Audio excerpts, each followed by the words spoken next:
This story began in the year 666 of our era. The great commander Yeongaesumun, who was called the god protector of Goguryeo, passed away. His death led to a great split throughout Goguryeo, and the state could no longer hold back the 100,000-strong army of the Tang dynasty. 2 years have passed since then, and now the last forces of Goguryeo found themselves driven into the Pyongyang fortress. The Tang army surrounded it, and for several days continued to publicly execute peasants to break the will of those hiding behind the fortress walls. But for the Tang warriors themselves, it was merely amusement. And so, to the scaffold they dragged another unfortunate peasant who kept begging for mercy, as if driven mad by fear. But his executioner only said with a cruel grin that he was born in the wrong country. However, just as the executioner was about to bring down the sword on his victim's neck, he was struck at that very moment by an enemy arrow.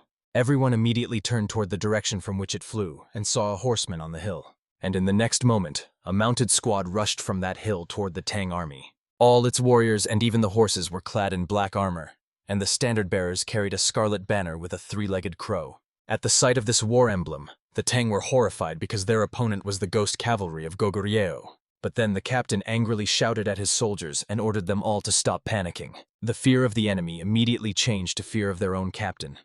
And then he declared that it was madness to think that the miserable 3,000 warriors of Goguryeo could withstand the 100,000-strong Tang army. And then the captain was the first to rush into attack and shouted on the run that the insignificant remnants of Goguryeo were no match for them. The commander of the ghost cavalry, whose name was Chunchon, rushed to meet him. But he was not just a commander, but the half-brother of the emperor himself and the great shaman of the entire Goguryeo army. Therefore, in the next moment, Chunchon struck down the enemy captain with a single blow. At such a sight, the Tang warriors were horrified again. This became their fatal mistake, because Chunchon did not stop and, bursting into the enemy ranks, beheaded 2 soldiers. And in the next moment, the entire ghost cavalry of Goguryeo joined the commander, and a fierce battle broke out between the 2 squads. However, despite the numerical advantage, the enemy began to quickly push back the Tang warriors. Meanwhile, part of the Goguryeo warriors freed the captured peasants, and soon Chunchon pierced the last enemy with his spear. The phantom cavalry won this battle, but not the war. New Tang forces were already approaching from the rear. Then Chunchon summoned the shaman of the phantom cavalry named Yon Huigaram and ordered him to escort the civilians to the Pyongyang fortress. Then the commander addressed his deputy, Buru, and his twin brother Uru, and ordered them to delay the pursuit. And Chunchon himself would go at the vanguard to clear the way for the refugees. Armed with a second spear, the commander of the phantom cavalry fearlessly burst into the ranks of the enemy. The peasants rushed after with all their might, while Chunchon, like a living storm, raced through the crowd of Tang warriors. Soon he managed to lead all the civilians through, while Buru distracted the enemy's attention. But suddenly one of the rescued peasants approached Chunchon and respectfully asked the commander to allow him to fight. However, before Chunchon could say a word, the son of that peasant interrupted the conversation. The boy looked fearlessly into the commander's eyes and declared that he would fight instead of his father. Chunchon liked the brave youth, but in response he asked, "Does he know how to stay in the saddle?" The boy was confused by the question, and his face already revealed everything. Then Chunchon told the youth that he could not fight and ordered to bring a horse for his father. The boy wanted to object, but his father put his hand on his shoulder and smiled, asking him to protect their mother and sister. And when the man mounted the horse, Chunchon ordered the other peasants to run to the Pyongyang fortress. The peasants did as they were told, and meanwhile, from the opposite side, a huge Tang army was advancing on the phantom cavalry of Goguryeo. But Chunchon calmly raised his spear and ordered his loyal warriors, "Do not let a single enemy escape." Soon the peasants reached the fortress gates and began desperately begging to be let in. They shouted and pleaded so loudly that their cries reached the ears of the last ruler of Goguryeo, Emperor Bojang. Clenching the armrest of the throne and grinding his teeth in despair, he turned to the captain of the guard and asked, "Is there really no way out?" In response, Daimodok knelt before him on one knee and reported that there were too many enemies. At these words, Bojang began to have a hysterical fit. First he laughed nervously, then bitterly cried. However, the captain of the guard calmly stated that His Majesty must flee the fortress before it was captured. But in response, the emperor said that he could not protect the state founded by King Tonmyeonsan, and even if he fled, where would he go? Then Daimodok revealed that he had prepared a ship on which His Majesty was to sail south, in order to then gather troops and launch a counterattack. But Bojang wearily leaned back on the throne's backrest and just as wearily asked, "Who will lead these troops?" Then in response, Daimodok loudly declared that it would be the great Sajako Chuncheon. At this name the emperor seemed to come to his senses and a spark of hope lit in his eyes. And then he looked at the captain of the guard and asked, will he fulfill his last request? Meanwhile, the ghostly cavalry of Goguryeo managed to deal with the first wave of enemies, but this victory was not without casualties. Chunchon glanced over the bodies of fallen comrades, and among them noticed the peasant who decided to fight alongside them. The commander held his gaze on him and said that the son would remember his valiant death. However, there was no time to mourn the fallen, for a new wave of Tang warriors was approaching. Brothers Buru and Uru argued among themselves who would kill more enemies, and the shaman Huigaram told his commander that the outcome of the battle was already decided. Chunchon knew this, and yet informed his warriors that they would not break through further. Then Buru suggested competing to see who would send more enemies to the afterlife, and the loser would go pull the beard of the greatest Yama himself. Such a proposal amused Chunchon, and he gladly agreed to it. And in the next moment, the commander laughed loudly, and the entire ghostly cavalry laughed with him. But as soon as the laughter subsided, Chunchon's face immediately changed, and he declared that not a single Tang creature would set foot in the Pyongyang fortress. However, in the next moment, its gates suddenly opened, and a rider came out. It was a messenger of the emperor himself who announced his order, to retreat to the port and wait there for further instructions. Such an order struck Chunchon, but he had no right to disobey it. Therefore, the ghostly cavalry of Goguryeo left the Pyongyang fortress and headed to the port, as was commanded. However, the strange order of the emperor continued to trouble the warriors. Then Huigaram suggested that the emperor intended to sail south and regroup there. But suddenly a courier caught up with the column of riders and reported that about 500 Tang warriors were pursuing a cart that had left the fortress. Huigaram had decided that one of the nobles was fleeing, but the messenger declared that the emperor's flag was flying over the carriage. Meanwhile, the situation for the fugitives was very dire.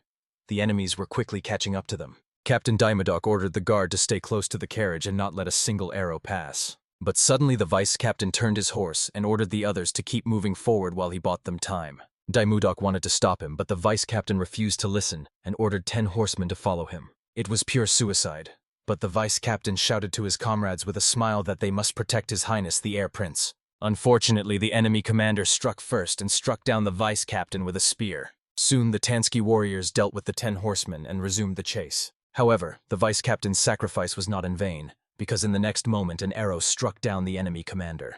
And when Daimodok turned around, he saw ghost cavalry horsemen approaching in the distance. At the sight of them, the captain of the guard could barely hold back tears. Soon the horsemen circled around the emperor's carriage and rushed to meet the pursuers. And after the captain's greeting, Chunchon ordered his warriors to destroy all enemies and not let a single one escape.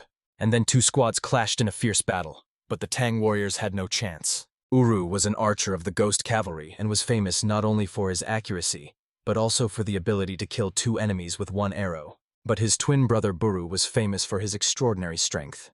With 1 swing of his axe, he could cut a man in half. But while the Goguryeo warriors were finishing off the enemy, Chunchon asked Daimodok, "Is His Majesty in the carriage?" However, in response, the captain of the guard lowered his gaze with a sense of guilt and confessed that His Highness the Crown Prince was in the carriage. And then he voiced the emperor's last order, to put the young heir on a ship and deliver him to a safe place. Thus the ghost cavalry of Goguryeo took upon themselves the execution of their lord's last will. And at dawn the next day, a port appeared in the distance. However, the next moment scouts ran up to Chunchon and reported that the enemy had tracked them. Without hesitation, the commander ordered the horsemen to follow him, and told the other warriors to protect the heir. The horsemen of the ghost cavalry formed a wall, and then Chunchon ordered to open fire immediately. And in the next moment, a rain of arrows fell upon the enemy squad. However, this was only a small part of the Tang army. The main forces were observing the battle from a safe distance from the arrows, and they were led by the supreme commander of the Tang Empire himself, Wei Chunhyun. Meanwhile, the carriage with the crown prince continued its journey to the port. But approaching the shore, scouts warned that Tang troops were already on the coast. They encountered a small detachment left by Captain Daimodok to protect the ship. They were commanded by a swordsman named Mount Querion, who gave the order to stand to the death until the crown prince was on the ship. And when the Tang warriors launched a frontal attack, he was the first to rush to meet them. Meanwhile, the supreme commander of the Tang Empire decided to meet the commander of the Phantom Cavalry face to face. Chunhyun offered Chunchon a deal.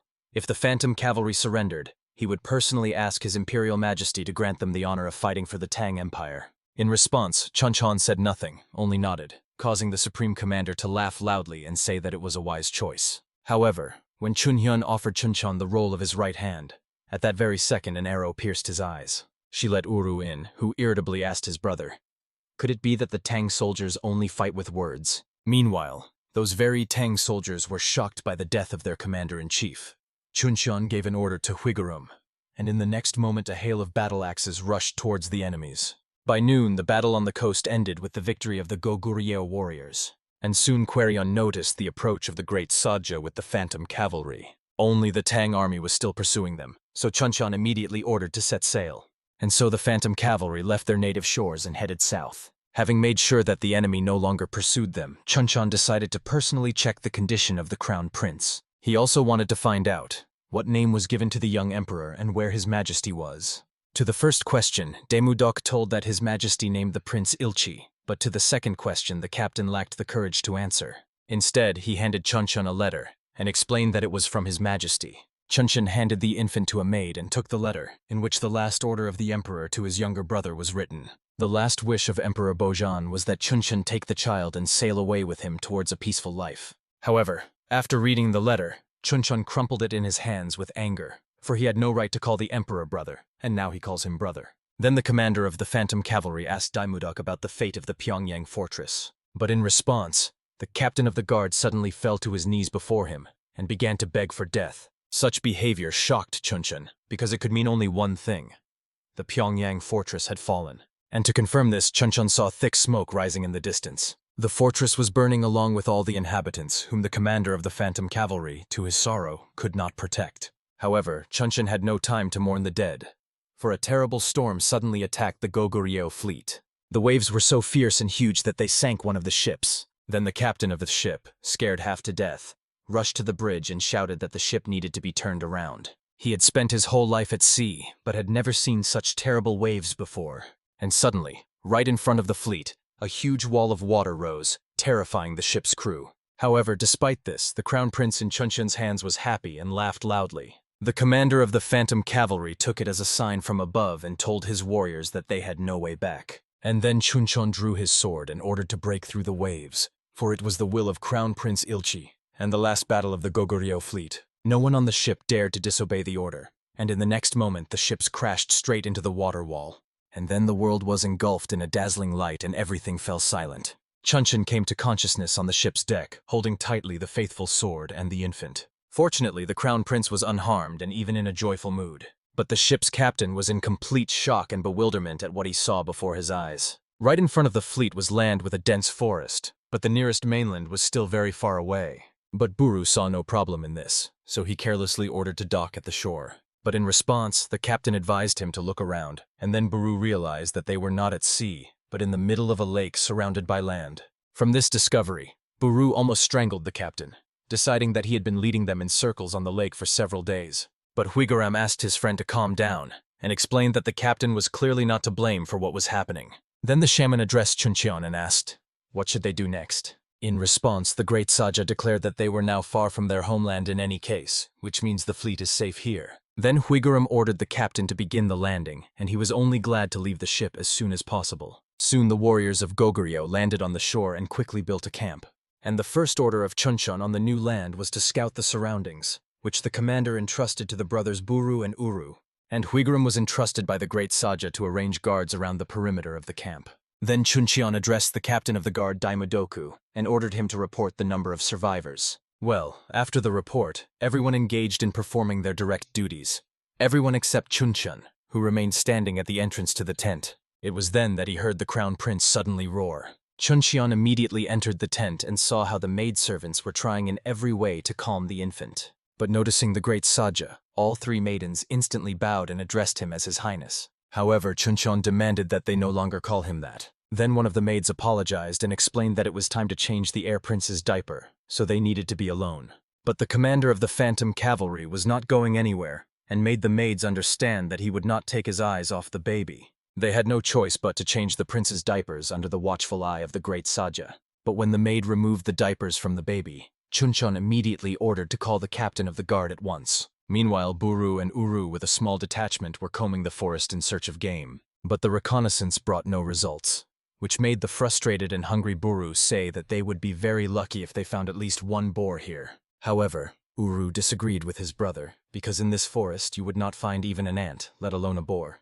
But suddenly, very close by, there was the crackling of breaking branches and the rustling of leaves. The brothers immediately grabbed their weapons and ordered the other warriors to be on alert. And the noise kept increasing, which made Buru happily think that tonight they would definitely have the meat of a huge wild boar for dinner. But how surprised the Goguryeo warriors were when from behind the bushes appeared anyone but clearly not a beast and not even a human.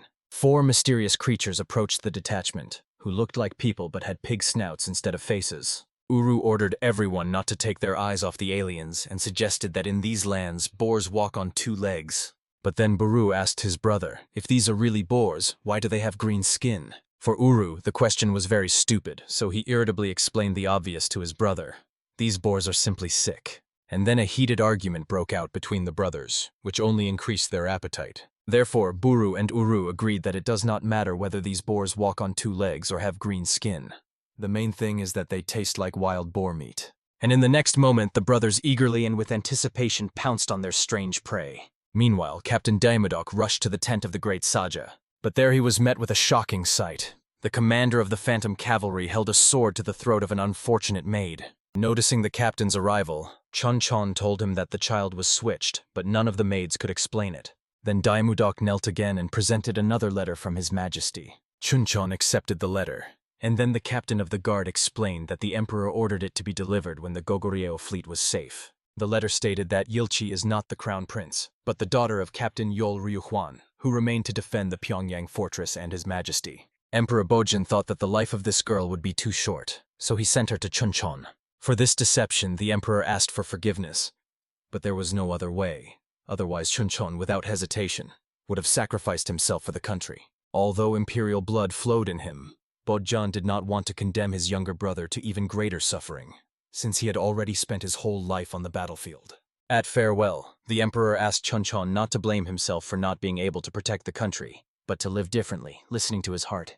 And Bojin also very much hoped that when the girl grew up, she would become a faithful companion to his younger brother. With this, the emperor's farewell letter ended, and Chunchon quietly said that His Majesty had granted him freedom. And the emperor also gave him hope, which now joyfully reached out to him in tiny hands. Chunchon turned away to hide his embarrassment from everyone, and ordered the maid to change the child's diapers. Then he approached Daimodok and asked about the infant's mother, to which the captain of the guard said that she stayed to defend the fortress together with her husband. After that, Chunchon silently left the tent and, looking at the clear sky, wondered, what should he do now? For the first time, he took a sword in his hands at 6 years old, and at 16 he was already on the battlefield. When enemies invaded the homeland, Chunchon fought on the front line.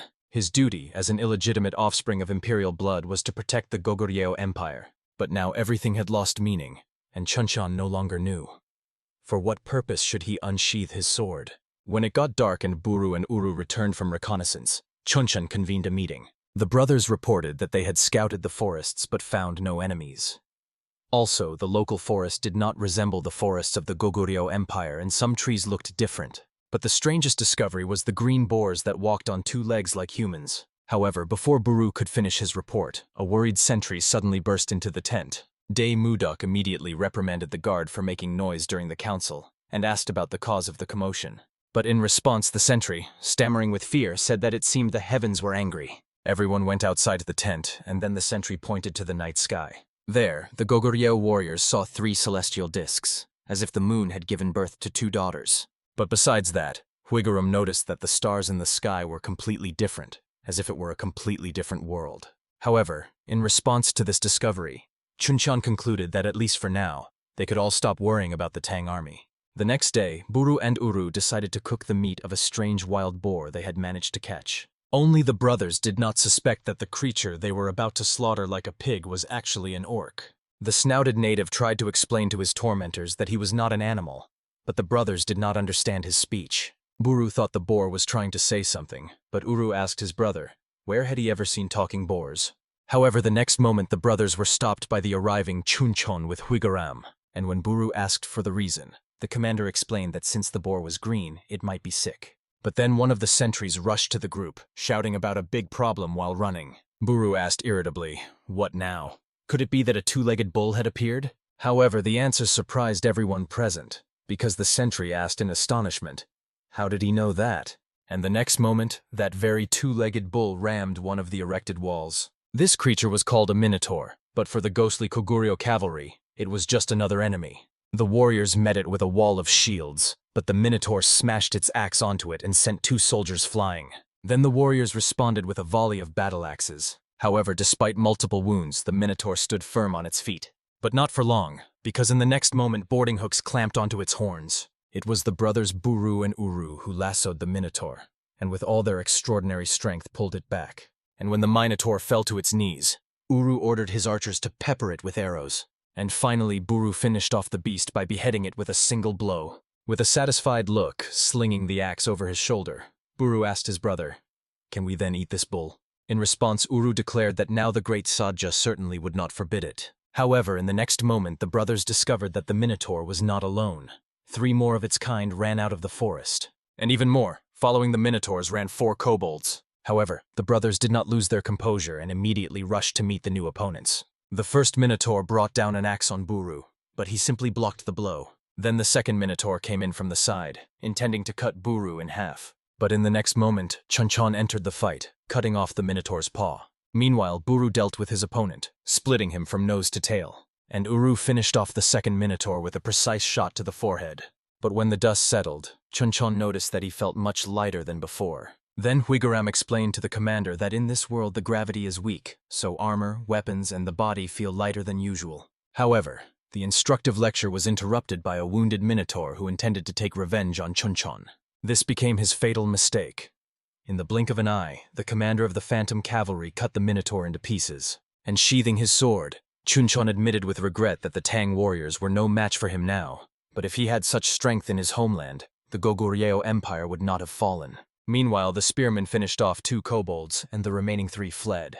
Chunchon ordered Buru to catch and destroy the fugitives, and also to scout as much territory as possible. And at that time, a blond man was rushing through the forest, leading a girl behind him. The man was a resident of this world, and his name was Veron, and the girl was his niece named Sarah. Veron ordered her to run further while he delayed their pursuer, who was a huge ogre. Veron shot at him with a bow, but the arrow bounced off the thick hide like off a stone.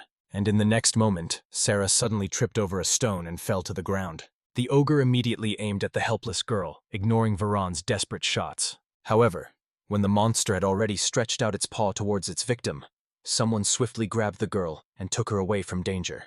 And when Sarah opened her eyes, she saw before her a stocky and very attractive man with a beard, which made her mistake him for a dwarf. Only Buru had no idea what a dwarf was, nor did he understand what language the girl was speaking at all. But there was no time for introductions.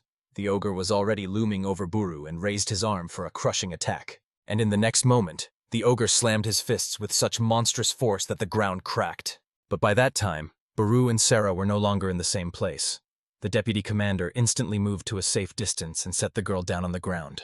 And then Buru fearlessly rushed towards the ogre. Stunned Veron ran up to his niece, still not believing what was happening. Because how could an ordinary person stand alone against such a monster? However, in the next moment, Buru split the ogre in half with one blow. After such a spectacle, Veron and Sarah immediately fell to their knees and began to thank Mother Earth for sending them a mighty warrior to help.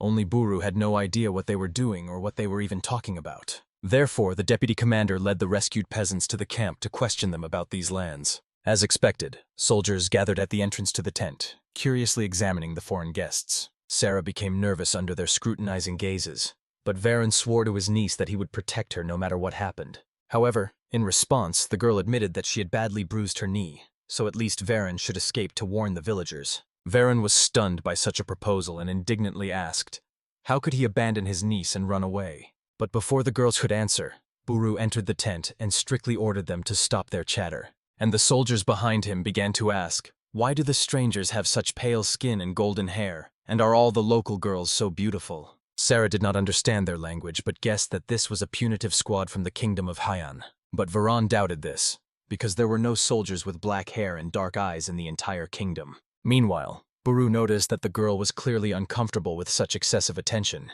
so he ordered the soldiers to leave. They did not risk incurring the deputy's wrath and quickly scattered. However, soon the tent was visited by the great Saja himself in the company of Huigaram.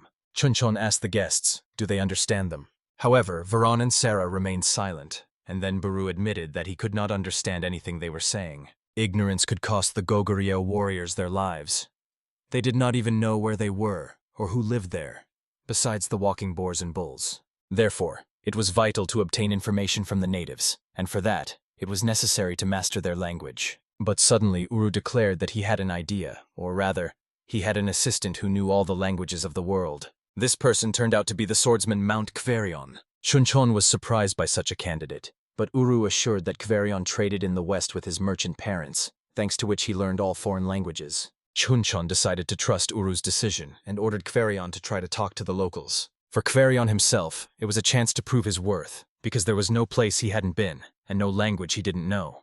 And so he confidently approached Sarah and with a friendly smile said to her, "Buongiorno." However, in response, the girl only became more confused, and an awkward silence settled in the tent. Then Kverion waved to Sarah and said, "Hello," but the result was the same.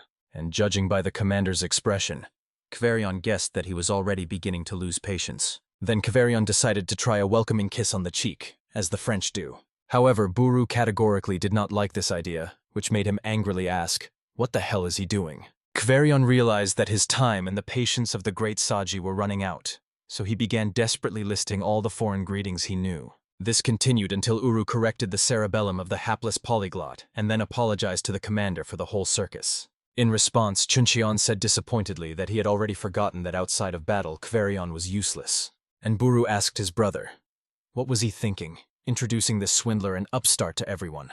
But Uru said nothing in response, only silently dragged Kverion by the scruff. And when they both left the tent, Huigaram asked for permission to speak with the girl, to which Chunchon did not object. Then the shaman of the phantom cavalry knelt before Sarah and, pointing to himself with a finger, pronounced his name syllable by syllable. It was then that Sarah understood that the man before her had introduced himself. Then Huigaram pointed to the girl with his hand and asked her name. And then in response, Sarah also introduced herself. Finally learning the name of the beauty, the soldiers rejoiced together.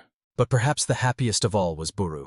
He also proudly declared that Sarah had learned his name before Huigaram's. Only the deputy did not realize that in the local language the word Buru means gratitude, not his name. One way or another, Chunchon decided to end the acquaintance for today, and soon left the tent along with the other officers. Sarah and Veron were left alone, but her uncle was somewhat upset by the fact that everyone simply forgot about him. Night soon fell, but not only over the camp of the Goguryeo Empire. Besides them, a camp of the Kingdom of Haiyan was established in these lands. Baron Elvin managed this camp, who at the moment was occupied with his dinner. Behind him, like a shadow, stood Sir Hoikelum Tilumen, who commanded the Baron's knights. But suddenly a scout entered the tent and reported that mercenaries would soon capture the farmer's settlement. In response, the Baron grimaced with anger and hissed that since these parasites fled from the kingdom, he would make them regret it. The next morning for Chunchon began, as usual, with listening to a report from Huigaram over breakfast. The great Saja inquired when the guests would leave their camp, to which Huigaram replied, "Today," and then added that Sarah got along well with Buru and Uru, so they were appointed as her escorts.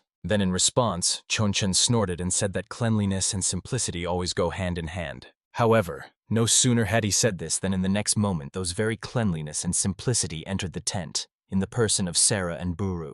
Chunchon ordered his deputy to go to the village to inform the residents that the Goguryeo warriors helped Sarah and her uncle. In response, Buru, clearly in high spirits, declared that the great Saja could rely on him. However, Chunchon added that Captain of the Guard, Daimudok, would also go with him. Buru became worried from such news and still dared to ask the commander, does he really not trust him? Then Chunchon had to explain that he had not stopped trusting his deputy, but Buru must focus on Sarah's safety in order to make a good impression. Uru will not be able to help his brother because he will guard Veron, so the captain of the guard will go with Buru. Now Buru understood everything and loudly laughed throughout the tent. Meanwhile, Chunchon mentally added that he still only trusts his deputy in battle. However, it soon became clear that Daimudok was overwhelmed with work, so Chunchon had no choice but to send the brothers without the captain's supervision.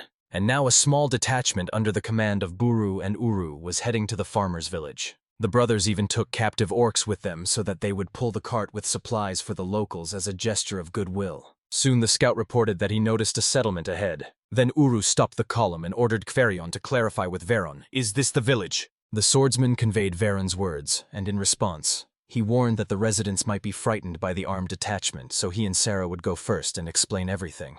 The brothers did not object, and soon Veron with his niece reached the walls of their native settlement. However, Veron noticed that the village was too quiet, and all the inhabitants seemed to have disappeared somewhere. But then Sarah saw some kind of crowd on the main square. However, the next moment Veron covered her mouth and dragged her around the corner of the nearest house. Then he told his niece to be quiet, and he cautiously peeked out from behind the cover. Before Veron opened a frightening scene, Armed mercenaries had driven all the villagers to the main square. The elder addressed the mercenary leader, whose name was Murin, and asked, "Why are they doing this?" In exchange for food and money, the mercenaries promised to stop the orc horde, but Murin said with a cruel smile that they would not risk their lives fighting the orcs. Then the mercenary leader pressed a knife to the elder's neck and added that instead they could easily earn money simply by capturing all the peasants. And the next moment, Murin ordered to kill everyone who was of no value.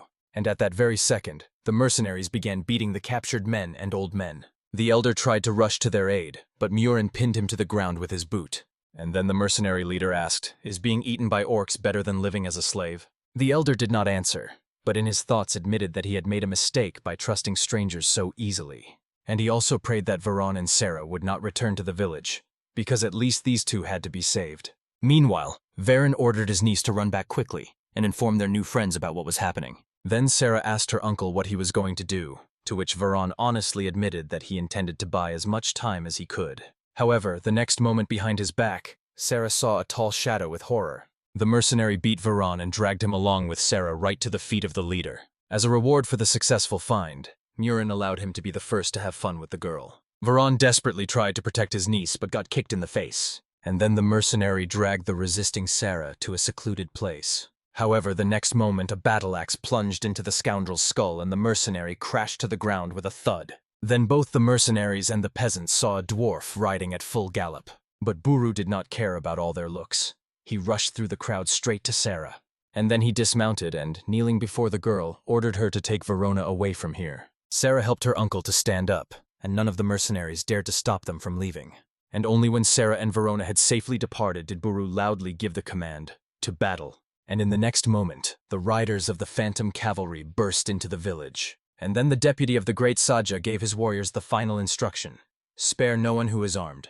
Obeying the will of their commander, the Koguryo riders engaged the mercenaries in battle, but the latter had no chance. Defeat was a matter of time, and realizing this, Murin quickly mounted his horse. His lieutenant suggested that this kingdom had sent a knightly order, but Murin stated that the punitive squad could not have arrived here so quickly. Moreover, the mercenary leader had never heard of such a knightly order either in the kingdom or on the entire continent. But suddenly the mercenaries who had mounted horses began to fall dead one after another. They were all struck down by enemy arrows, which made Murin decide that there were crossbowmen among their opponents. But how surprised he was when a detachment of ordinary archers rode into the village. For Murin, this was the last straw. He ordered his men to retreat and was the first to flee. But Buru noticed his escape and immediately gave chase. Then Murin ordered 3 riders to finish off the shorty. This was a huge mistake, because more than anything Buru hated being called shorty. For this, he knocked 2 mercenaries out of their saddles with one blow, and the third, Buru split in half along with his horse. At such a sight, Murin was horrified and ordered the remaining mercenaries to stop the dwarf at any cost. But Buru no longer pursued the fugitives. Throwing his axe over his shoulder, he acknowledged the mercenaries, for they fled skillfully. Then Buru ordered his warriors to deal with the remaining opponents, and at that very moment, riders of the ghost cavalry rushed towards the mercenaries. But then a lieutenant approached Buru and asked what to do with the escaped leader. However, Buru smirked and told him not to waste time on the coward, because Uru was already dealing with him. Meanwhile, Murin, sparing no horse, rushed to Baron Elvin's camp to report what had happened. However, in the next moment, 2 arrows pierced the mercenary's back, causing him to tumble off the horse. But even after that, Murin was still alive. Only not for long, because Uru had already drawn the next arrow on the bowstring. And when the mercenary leader was finished off, Uru ordered his warriors to return back. Meanwhile, mourning settled over the village. The peasants were grieving their killed husbands, sons, and fathers. Watching their sorrow with sympathy, Uru quietly said that the wildest creature of all is man. But then the village elder knelt before him and began to plead for mercy. Fortunately, Veron hurried to calm the residents and explained to them that these warriors had come to help them. The peasants could not believe his words, for they thought these were soldiers from the punitive detachment of the kingdom of Haiyan. Then Buru called Kverion to himself and ordered him to find a translator to accurately convey his words to the peasants. Meanwhile, Uru with his keen gaze noticed some movement in the forest thicket, so he declared that negotiations would have to wait. Buru immediately approached his brother and asked, what did he see? However, Uru did not have to answer, because in the next moment a whole horde of orcs appeared from behind the trees. But Buru did not lose his composure and at the same second sent a messenger to warn the great Saja. Then he turned again to Kverion and ordered him to gather all the peasants who were able to hold a bow. Soon the order was carried out and Varan was appointed at the head of the new squad of archers. However, Uru assigned Kverion to him and ordered everyone to shoot only on his signal. Then Uru asked his warriors about the number of remaining arrows and, as it turned out, most had from 5 to 7 pieces. Meanwhile, the horde of orcs had already left the forest and rushed straight to the village gates. However, there they were already awaited by a wall of archers from Koguryo. And they were led by Uru, who loudly shouted to the archers, "If each of their shots does not kill at least 2, they will all perish here." And in the next moment he gave the signal and the archers, all as one, let loose arrows at the orcs. They struck the enemies with such swift speed that the peasants watching the battle did not even see them. And right after the archers, Buru entered the battle, leading the horsemen behind him. By that moment the breathless messenger had already reached the camp. But while Chunchon was only listening to his report, Buru with the horsemen were thinning the ranks of the orcs. The warriors of Goguryeo did not charge headlong, but attacked with raids. And when the horsemen retreated, their withdrawal was covered by archers. And soon this tactic turned the orcs to flight. Buru ordered the horsemen to drive them into the forest. However, in the next moment someone blocked the orcs' path. And then from the forest darkness came an orc who was much larger than his comrades. It was their leader, Muqabal, who as a warning beheaded one of the deserters, and then growled that he would tear to pieces anyone who retreated before the humans. The orcs collectively froze, for fear of the leader outweighed fear of the Goguryeo warriors. And then Muqabal raised his battle axe and declared that as long as he was here, victory would be with the orcs. His battle cry inspired the orcs and awakened in them a thirst for blood. Then the leader ordered them to split into 4 squads and resume the attack on the village. Buru underestimated the enemy. He did not expect that among the orcs there would be a commander familiar with battle tactics.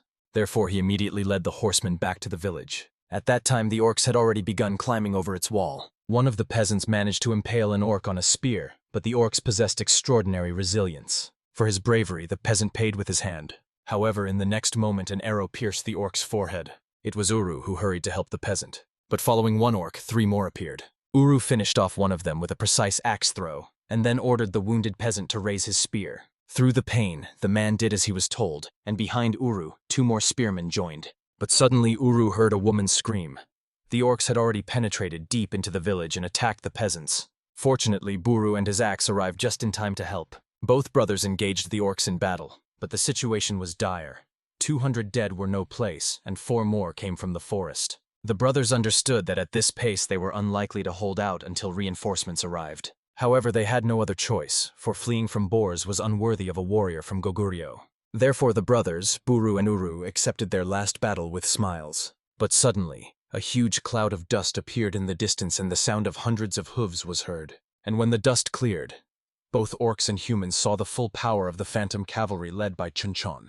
The brothers were insanely happy to see the great Saja, for it meant their hunt for the boars would continue. Therefore, Querion and all the warriors of Goguryeo attacked the orcs with renewed strength. Meanwhile, Chunchon ordered his riders to form a wedge. The phantom cavalry rushed straight at the orc army, and Muqabal watched their approach from the heights. However, despite the reinforcements, the orc chieftain was confident in his strength, for he had devoted his entire life to studying human battle strategy. And therefore Muqabal loudly declared that it does not matter how skilled the riders are, because they will never break through the wall of brave orcs. The chieftain called his kin to gather together, and they all began to carry out his will en masse. Only no one among the humans expected that the orcs would literally form a living wall. Huiguram was forced to admit that they would not be able to ram through such a formation. Only Chunchon did not intend to attack the enemy head-on. At the very last moment he gave the command and the Goguryeo riders sharply flanked the orcs from both sides. Muqabal rejoiced, thinking that the human cavalry was fleeing from the indestructible wall of his orcs.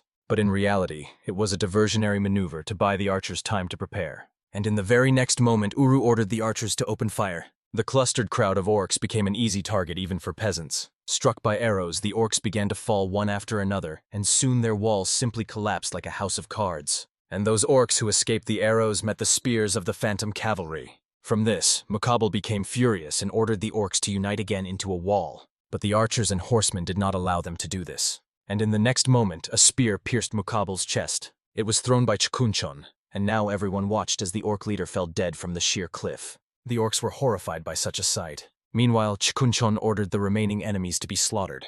The Goguryeo horsemen began mercilessly carrying out the order. However, a few orcs still managed to escape into the forest. Nevertheless, the battle ended, and the peasants marked the victory with joyful shouts. Soon the great sage of Goguryeo visited the village for which his people risked their lives. The peasants met him warily, but the elder dared to be the first to greet his savior. Chunchon ordered a translator to be brought, and Uru immediately called cavalry. And when the swordsman approached Chunchon, he ordered to tell the peasants that the phantom cavalry is leaving. Buru tried to persuade the commander, but Huigaram stopped his friend. Then the elder asked, "What will happen to the villagers if the warriors leave?"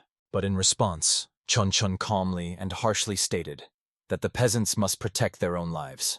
As soon as Querion translated his words, all the villagers immediately fell to their knees and began to beg for protection. However, in response, the great Saja coldly asked, "Do they want to become slaves?" At this question, the peasants fell silent, and then Chunchon declared that the Goguryeo warriors live to protect their people and they will not shed blood to defend such weak-willed cowards. The peasants must defend their own territory, and money should be spent not on mercenaries, but on swords and armor, for lands protected by outsiders are doomed. And then the great Saja of Goguryeo drew his sword and swore that if the peasants take up arms, he will accept them as part of his people and family. However, in response, all the villagers remained silent. Then Chunchon turned his horse and said in farewell that he would return for an answer. But suddenly someone from the crowd shouted that they would take up the sword. And when Chunchon turned around, he saw a boy who, though with difficulty, still raised the sword of his fallen father. The brave youth reminded Chunchon of a boy from his native world who wanted to fight the invaders from the Tang Empire. This memory made the great sage dismount and approach the young man. Then he showed the boy how to properly hold the sword and said that since he had taken the blade in his hands, he must live to protect his family. But as soon as Chunchon spoke these words, all the other peasants took up their tools after the boy. Then Chunchon kept his word and led not only his warriors but all the peasants out of the village. Soon the village was filled with crows that flew down to feast on the carrion. However, besides the scavengers, a punitive squad led by Tiliman also arrived in the village. But all the royal knights could find were hastily abandoned houses and many corpses everywhere. The scout reported the disappearance of the farmers personally to Baron Elvin, who was also accompanying the squad. The Baron asked Tiluman's opinion, to which the knight suggested that the orcs and mercenaries were killed by the same group. Then Elvin asked, could it be that the farmers killed the orcs and mercenaries and then disappeared?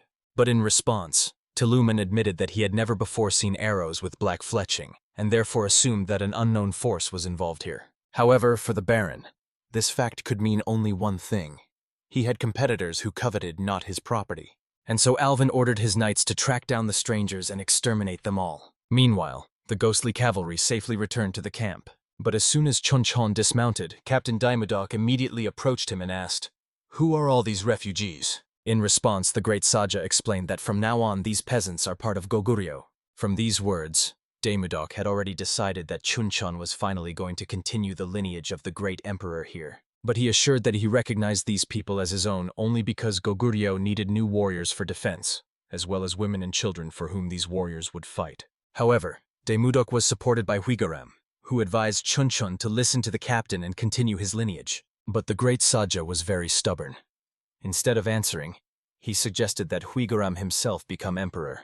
At this, Captain Daimudok lost patience and reminded Chunchon that now was not the time for jokes. However, he calmly stated that he had spent his whole life in battles and therefore was not strong in state affairs. An inept ruler destroys his own people, so Chunchon will do only what is within his power, and Captain Daimudok and Huigaram will take on what is within their power. With that, Chunchon closed the topic, but the next moment some shouts came from the side. The culprits of the commotion turned out to be 3 bearded men, only very short in stature. Seeing them, Buru asked his brother if these were their relatives, but Uru declared it nonsense. Meanwhile, Captain Daimudok told Chunchon that this trio belonged to the dwarf people, and they called themselves the Stone Brothers. The dwarves were pursued by orcs, but fortunately they came across a patrol that quickly dealt with the pursuers. The warriors of Goguryeo immediately noticed the resemblance between the strangers and the generals Buru and Uru, so they decided to bring the dwarves to the camp. At that moment the great Saja was absent, so Captain Daimudok entrusted the trio to the care of old man Chan,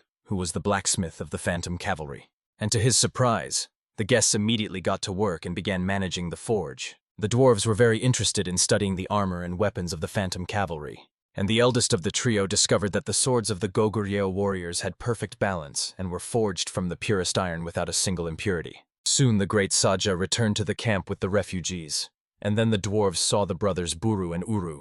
The Trinity could not believe their eyes, for among their people there was a legend about the clan of Titans. Deciding that the twins were descendants of this legendary clan, the dwarves immediately fell prostrate before them. Not only the formidable Buru and Uru were thrown into confusion by this turn of events, but even the great Saja himself. When night fell on his camp, he decided to take a walk along the pier to clear his head and be alone with himself. Chunchon was a descendant of the great emperor, but as an illegitimate child, he spent half his life on the battlefield. The empire that Chunchon so desperately sought to protect burned down, and he could not even die alongside his comrades in arms.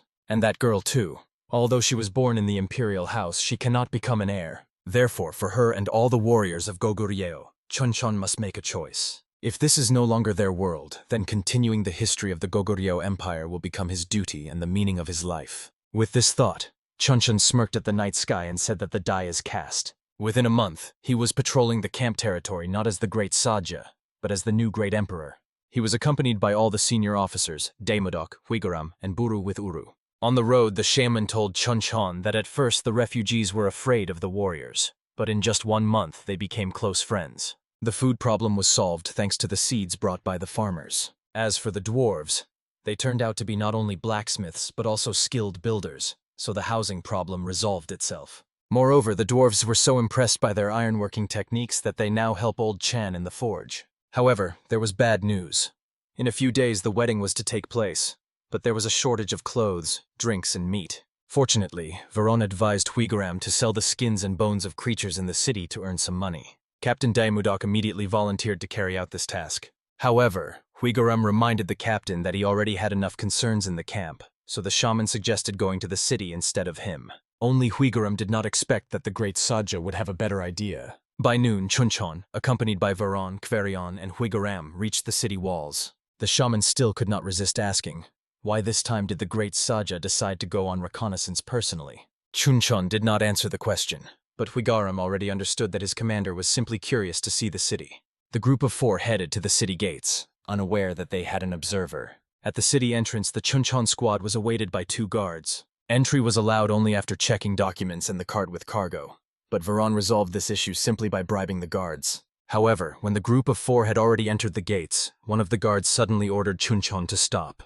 The great Saja had to comply, and then the guard brazenly tore the hood off his head. At the sight of the foreigner with black hair and yellowish skin, the guard immediately became wary. But fortunately, Veron came to the rescue, offering the guard an additional payment for blindness and silence. The guard accepted the bribe, but before letting the strangers pass, he mockingly struck Chunchon on the head with a spear. The great Saja endured this prank, but shortly after he asked Veron, what was the name of that guard? In response, Veron said that the guard's name was Irun Kalsuman, and then Chunchon swore that he would remember this name well. Meanwhile, Huigaram felt that someone was following them. Soon the squad reached their destination, which turned out to be the shop of a merchant known to Veron.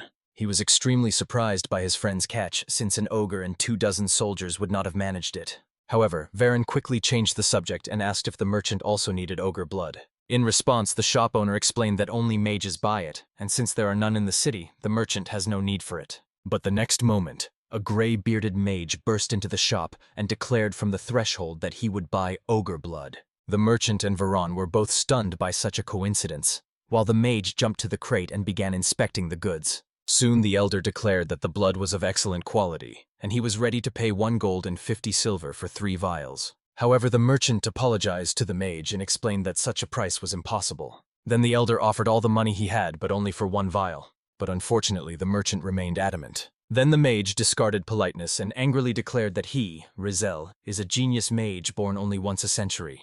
However, the merchant was unimpressed by the mage's words. Moreover, he reminded him that nobles shower gold even on 3rd circle mages, so Rizel must have savings. But if the mage is truly poor, then it means he is stuck only at the 1st circle. From these words, Rizel bent over as if he had been hit in the solar plexus. But in the next moment, he suddenly straightened up and a bright flame flared in his hand. And then Rizel loudly declared that although he had not reached enlightenment and was stuck on the 2nd circle, the merchant had committed a sin by insulting the mage. However, Rizel's fiery speech was interrupted by a mug that crashed right into his face. From the blow, the mage fell to the floor, and then the surrounding world was engulfed in darkness. And there in the darkness, Rizel dreamed of his youth. To master mana, Rizel needed only half a year instead of the standard 2. Becoming a great mage was only a matter of time, but when Rizel got stuck on the 1st circle, the mentor abandoned him. Rizel became an outcast, but continued to believe that there was a way out. He dedicated his life to study and gain knowledge worthy even of archmages. But still, Rizal could not conquer the second circle. Now his life was literally in the hands of the great Saja of the Koguryo Empire. On the way to the camp, Huigaram asked, "Why are they returning earlier than expected because of that old man?" Then Chunchon explained that the sorcerers of these lands are very wise and valuable people, and therefore one of them would be useful to Goguryeo. But in the next moment, Rizal suddenly came to his senses. His hands were tightly bound, but a simple rope could not hold a mage. He did not know the people in front of him, but guessed that they were the ones who stunned him and then captured him. Therefore, Rizal did not hold back and responded to the offenders with an energy arrow. But how surprised the mage was when Chunchon deflected the lightning with his bare hand, and Huigaram did not move at all. He just said the word block, and the lightning seemed to hit an invisible wall. After such a spectacle, Rizal realized that his kidnappers were not simple. So he activated a magical speech translation ring and asked the foreigners, "Who are you?" However, Chunchon answered the question with a question. How does a sorcerer know their native language? Rizal had to explain that it was all because of a magical artifact. Then he turned to Huigaram and asked, how did he manage to dissipate the power of his energy arrow? But in response, Kvigaram only said that it was very rude to carelessly inquire about others' secret techniques. Rizal was about to object, but Kvigaram stopped him and ordered him to be silent. The reason was that their path was blocked by a gang of armed robbers, and they were led by the very guard at the gate, whose name was Kalsuman. Losing a steady source of income because of momentary greed was very foolish, but there were quite a lot of goods on the foreigner's wagon. Therefore, Kalsuman gave in to temptation and decided to seize the valuable cargo and simply get rid of its owners. But before Kalsuman could give the command to his thugs, two of them were suddenly engulfed in flames. It was the work of Kvigaram and his magical scrolls. Meanwhile, Chunchon said to Kalsuman with a sinister smile that he had a very familiar face. In response, Kalsuman ordered the other thugs to finish off the foreigners. But at that very second, Kvigaram threw 3 more magical scrolls, and 3 more robbers were consumed by flames. Ignoring the people burning alive, Chunchon leisurely headed straight towards Kalsuman. One bandit dared to block the path of the great Saja, but immediately paid with his life. At such a sight, the remaining bandits instantly lost all their courage. Kalsuman urged them to attack, but in the next moment Huigaram deprived him of his last comrades. Now Kalsuman was left one-on-one with Chunchon. Fear paralyzed the guard, and now all he could do was helplessly watch as Chunchon raised his sword. However, instead of a deadly blow, he suddenly struck Kalsuman on the head with the flat side of the blade. Then Chunchon even crouched down in front of the guard and continued to shower him with steel slaps. It is unknown how long this torture would have lasted if Huigaram had not hurried his commander. Reluctantly, he obeyed the shaman and suddenly pulled a magical scroll from under his cloak. Then Chunchon pronounced the spell of tearing fire, and the scroll in his hand immediately flared with blue flames. And Kalsuman suddenly screamed in pain, shuddered all over, and fell dead to the ground. However, Chunchon was dissatisfied with the result of the spell and admitted with annoyance that magic was not really his forte. Then Kvigaram calmed his commander and stated that if everyone could easily do magic, then it would not be magic. Meanwhile, Rizal, observing from the side, wondered, how could this foreigner use magic by uttering only a keyword? But then he noticed that his kidnappers were heading towards the Laganza mountain range, where a dragon dwells. It was then that Rizal guessed that the foreigner before him was the dragon who had taken the form of an ordinary man. If Rizal could become the dragon's servant, then with his help he could advance to the second circle. Meanwhile, Kvigaram approached the mage and with a smile asked for forgiveness for the inconvenience and kidnapping. However, in response, Rizal assured that he was ready to carry out any order of the Lord. Such a change in behavior surprised Kvigaram and Chunchon. But on the other hand, it would be easier for them if the mage voluntarily followed them. By morning, the great Saja returned to his camp, and Rizal was amazed at how well organized the settlement in the Laganza Mountains was. And the soldiers of Goguryeo with their discipline and spirit could rival the royal ones. But Rizal was even more amazed when he saw 2 dwarves from the Titan clan, which was considered extinct after the divine demonic war 1,000 years ago. However, then Chunchon asked the mage, had he forgotten how he tried to harm Veron? In his defense, Rizal explained anxiously that he only intended to teach a lesson to the insolent merchant who insulted him. But Chunchon did not want to hear anything, and ordered Buru and Uru to take the mage to the place of execution. The brothers immediately carried out the will of the great Saja, and soon he appeared before the accused, dressed in the emperor's robes. Chunchon could not forgive Rizal's attempt to harm his guide and one of the subjects of the Goguryeo Empire. The mage tried again to explain that it was all just a misunderstanding, and he did not intend to harm Veron. However, Chunchon was adamant and declared that the mage insulted him by trying to harm his subordinate. Rizal was about to object, But Chunchon raised his voice and said that the matter was not that good punishes evil, but that the strong take everything, such as natural selection. However, in response, Rizal dared to say that he was kidnapped, so he was forced to defend himself. But Chunchon had a different opinion. Moreover, he admitted that he could have simply ordered his men to kill Rizal on the spot. Besides, he turned out to be weak and even as a mage did not command respect. From these words, Rizal felt truly miserable because they were true. The mage had lived all 75 years in vain. But then the great Saja asked Rizal, would he continue to live wandering like a beggar and enduring insults? Or would he tie his fate to the Goguryeo Empire? Rizal was confused by the question and clarified what exactly Chunchon meant. Then he had to explain that Goguryeo did not need an outstanding mage, but a sage possessing deep knowledge about this world. Then the great Saja approached Rizal and asked one last time, would he accept the offer? The mage did not dare to look at Chunchon, but still dared to ask, what was the Goguryeo Empire ready to do for him? Then in response, Chunchon declared that one should not stand aside when someone offends his family and subordinates. And therefore if anyone dares to look down on Rizal, the Goguryeo Empire will grind the insolent into dust. After these words, Rizal respectfully bowed before the great Saja and swore that he would serve him as his mentor. Chunchon was satisfied with this answer, and then he declared that from this moment Rizal would teach Buru and Uru.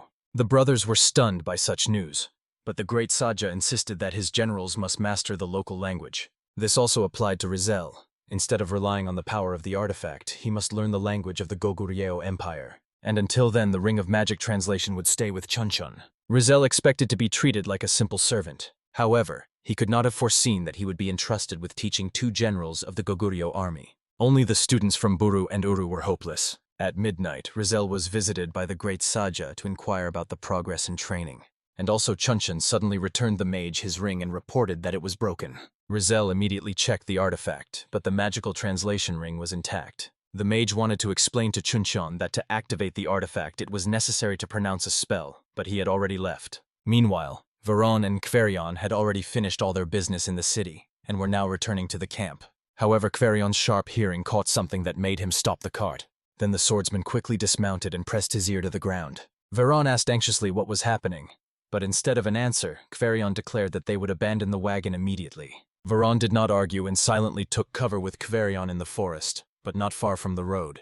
And very timely, because soon a detachment of Baron Elvin's knights approached the abandoned cart. After inspecting the cart, the lieutenant ordered his men to disperse and search for the fugitives. The knights immediately began to inspect the surroundings, and 2 of them headed straight to Verona's shelter with Kverion. Veron was already prepared to say goodbye to life, but to his surprise, Kverion instantly finished off the first knight and captured the second. Pressing the blade to the knight's neck, Kverion promised that if he answered his questions honestly, he could return home to his wife and children. Only the knight warned in response that he had no wife. Kverion pretended not to hear this and asked, "Why are the knights looking for them?" In response, the knight explained that an order had come from the kingdom of Hyen to recruit soldiers, so Baron Elvin was rounding up peasants to meet the quota. Now Kverion understood why the mercenaries had captured Verona's village, and therefore he had to report this to the great Saja as soon as possible. The knight answered the question honestly, so Kverion decided to honestly keep his promise. However, he forbade the knight from returning the same way and, pointing in another direction, ordered him to go until he counted to 1,000. The knight rejoiced at his luck and obediently ran in the indicated direction. However, soon a scream full of horror came from behind the trees. The knight did not know that there was a cliff in that direction, but Kverion did. Nevertheless, he did not feel any pangs of conscience because he had fulfilled the given promise. Only Kverion did not think that the knight's death cries would attract his comrades. Meanwhile, a very worried Sarah visited Buru. The girl asked when her uncle would return, to which Buru replied that Veron would arrive tomorrow morning. However, from Sarah's anxious face, Buru understood that his words did not comfort the girl much. Then he directly asked what was troubling her, to which Sarah admitted that the road at night was dangerous because of the punitive squads. However, in response to the girl's concerns, Buru suddenly laughed loudly. And then, through laughter, he explained that Sarah should not worry so much because her uncle was Kverion, who was nicknamed the Battle Doll. And at that very moment, Kverion was ready to confirm his nickname once again. As soon as he drew his sword, the knights all rushed into attack as a crowd. But Kverion in the blink of an eye moved behind their backs and with a single swing of his sword, beheaded all the knights at once. At such a sight, Veron was stunned until Kverion urged him to hurry. But no sooner had he taken a step than the forest shook with a thunderous roar. And then a 2-headed ogre emerged from behind the trees. He was considered the king of all land monsters, but Varan assumed that if Kverion could kill all the knights with one blow, he could handle the ogre as well. But when Varan turned around, he only saw Kverion running away, flashing his heels. Meanwhile, a meeting of the high officers was taking place in the Koguryo camp. However, it was soon interrupted by an urgent report. Smoke was seen above the northern border tower. This meant that something had happened in the village of farmers with whom Koguryo traded. The village was half the day's journey away, so Chunchon ordered to leave minimal guards in the camp and for everyone else to prepare for the march. In the next moment, the Koguryo camp came alive and buzzed with activity. The confused Rizel rushed to Chunchon's tent to find out why the assembly had begun. But how surprised the mage was when he saw a battle-ready detachment already in front of the great Saja's tent. Rizel had traveled across the entire continent, but had never before seen such disciplined troops. Meanwhile, Chunchon came out to the warriors and ordered Uru to take a mage with him. Then the great Saja personally addressed Rizel and asked, had he ever been on a battlefield? In response, the mage admitted that in his long life he had participated in wars more than once. Then Chunchon ordered him to observe today's battle, and afterwards report on how the fighting style of Goguryeo differs from that of this kingdom. And then the camp gates swung open, and the great Saja ordered the ghostly cavalry to advance. Meanwhile, chaos and despair reigned in the northern village of the farmers. Baron Elvin ordered his knights to drive all the useless people into the village, except men capable of fighting and young women. And then he ordered the archers to burn the settlement to the ground along with its inhabitants. However, this village seemed too small to Baron Elvin. Then Tuluman reported that the prisoners spoke of a larger settlement located very nearby. At this news, Baron Elvin smiled bloodthirstily and declared with anticipation that the hunt would be fun. Meanwhile, Varan and Kveron managed to hide from the two-headed ogre. However, soon they were tracked down by another monster called a goblin. Kverion noticed him too late, for which he paid, receiving a stone to the forehead. Varan tried to say something important, but Kverion did not listen and kicked the goblin back with all his might. Only after that did Varan manage to explain that it was a goblin baby, and it would be better not to touch it. And in the next moment, Kverion understood why. A whole crowd of angry goblins appeared from behind the trees. By that time, the ghostly cavalry of Koguryo had reached the northern village of the farmers. More precisely, what was left of it. Unfortunately, there was no one left to save. Chunchon ordered Huigaram to make a halt and post sentries. But then Rizel approached the great Saja with one of the enemy's arrows, and reported that judging by the emblem on the tip, it was the personal punitive squad of Baron Elvin. Chunchon had heard that the Baron rarely visits these lands, so he became curious why. Then Rizel explained that the reason was the fierce monsters living here, and sending an army against them would mean huge losses. Since the city at the foot of the Laganza Mountains is a trading one, many want to buy their way out of conscription. Therefore, in the kingdom of Heian, it is common to buy slaves to send them to war instead of their own sons. And it seems that Baron Elvin plans to use the farmers exactly in this way. Chunchon called it madness and stated that in this way the kingdom of Heian would never win. But in response, Rizel revealed that everything was much worse, because the kingdom simply did not care, whether it won or lost. All because the kingdom of Heian was squeezed between giant empires. On land it bordered two great powers, and across the sea, a maritime empire. Therefore, the kingdom always depended on the whims and demands of strong neighbors. At the beginning of each war, it survived by supplying troops to both sides, so it does not matter who wins and who loses.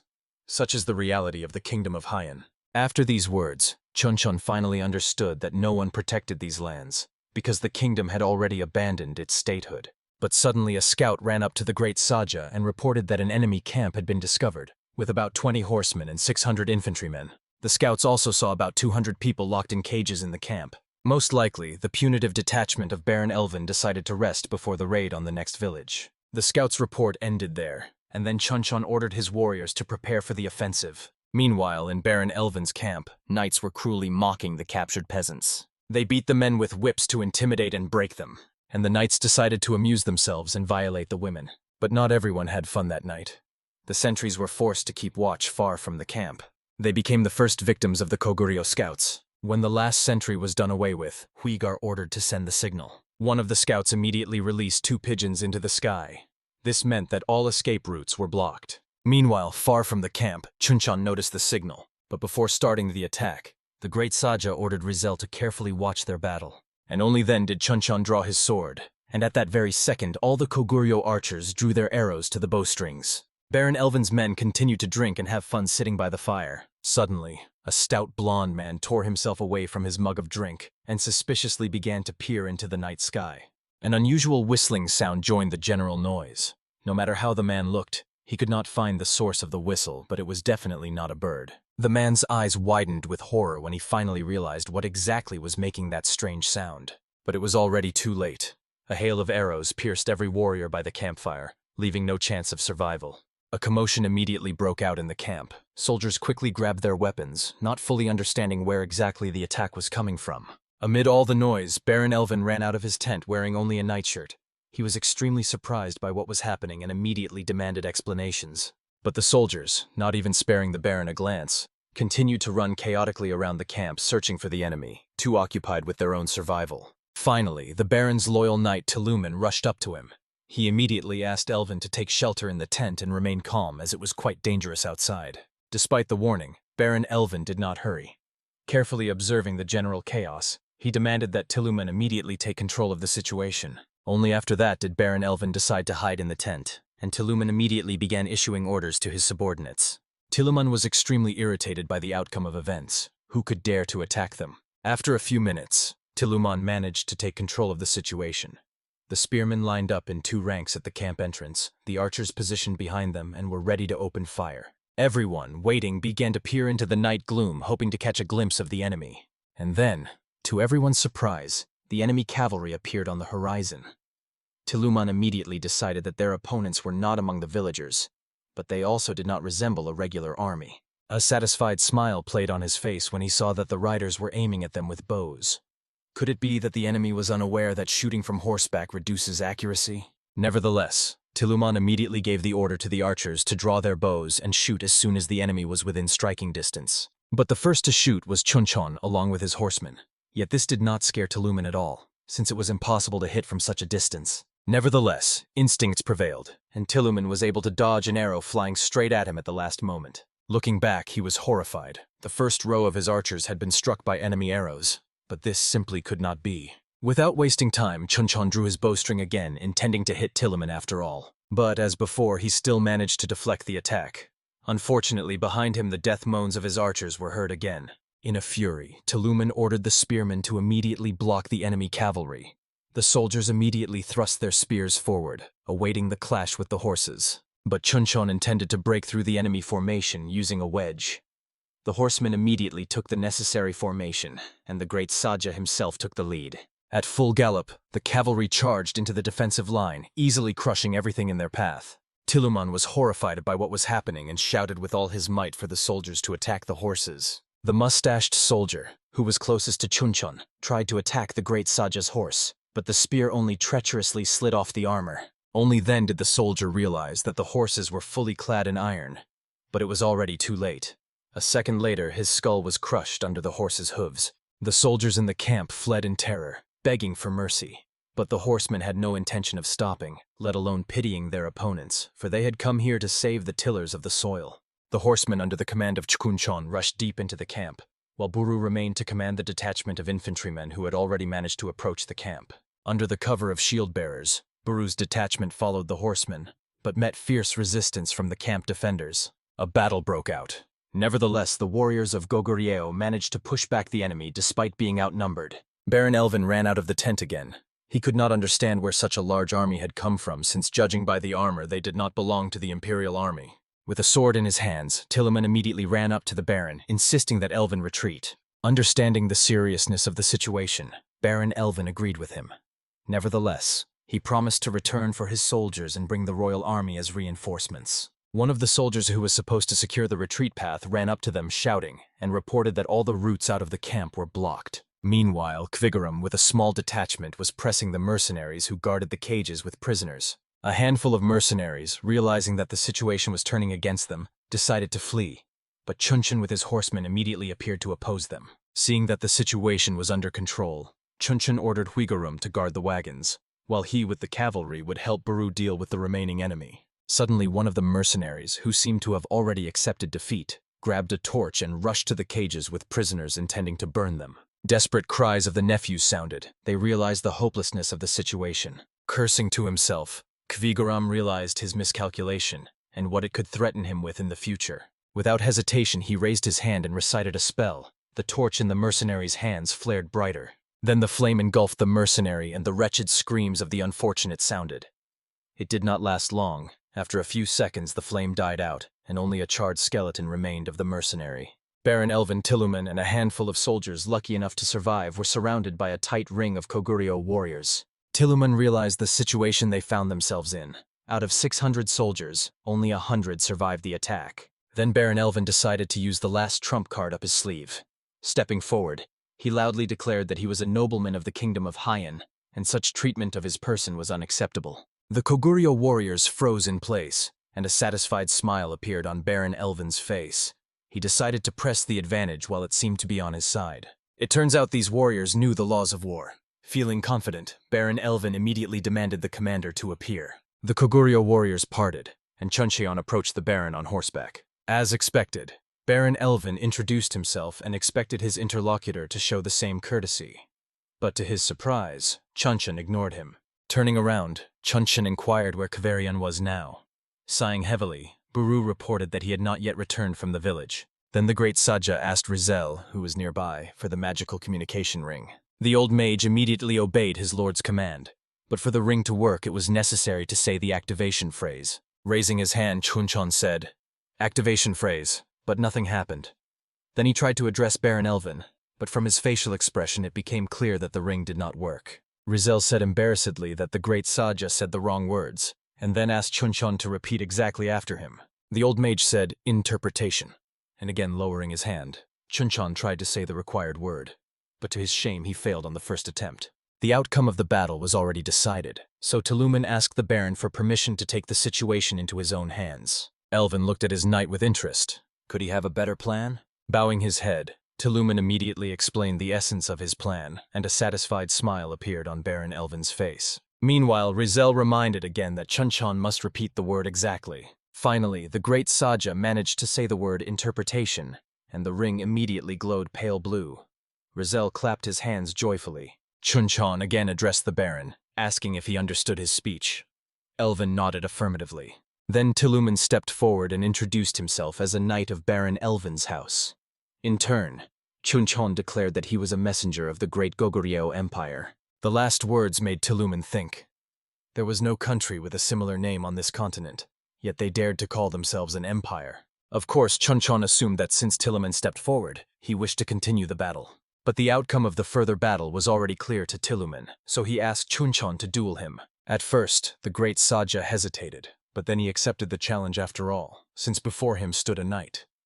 Tillman thanked Chunchon for the honor.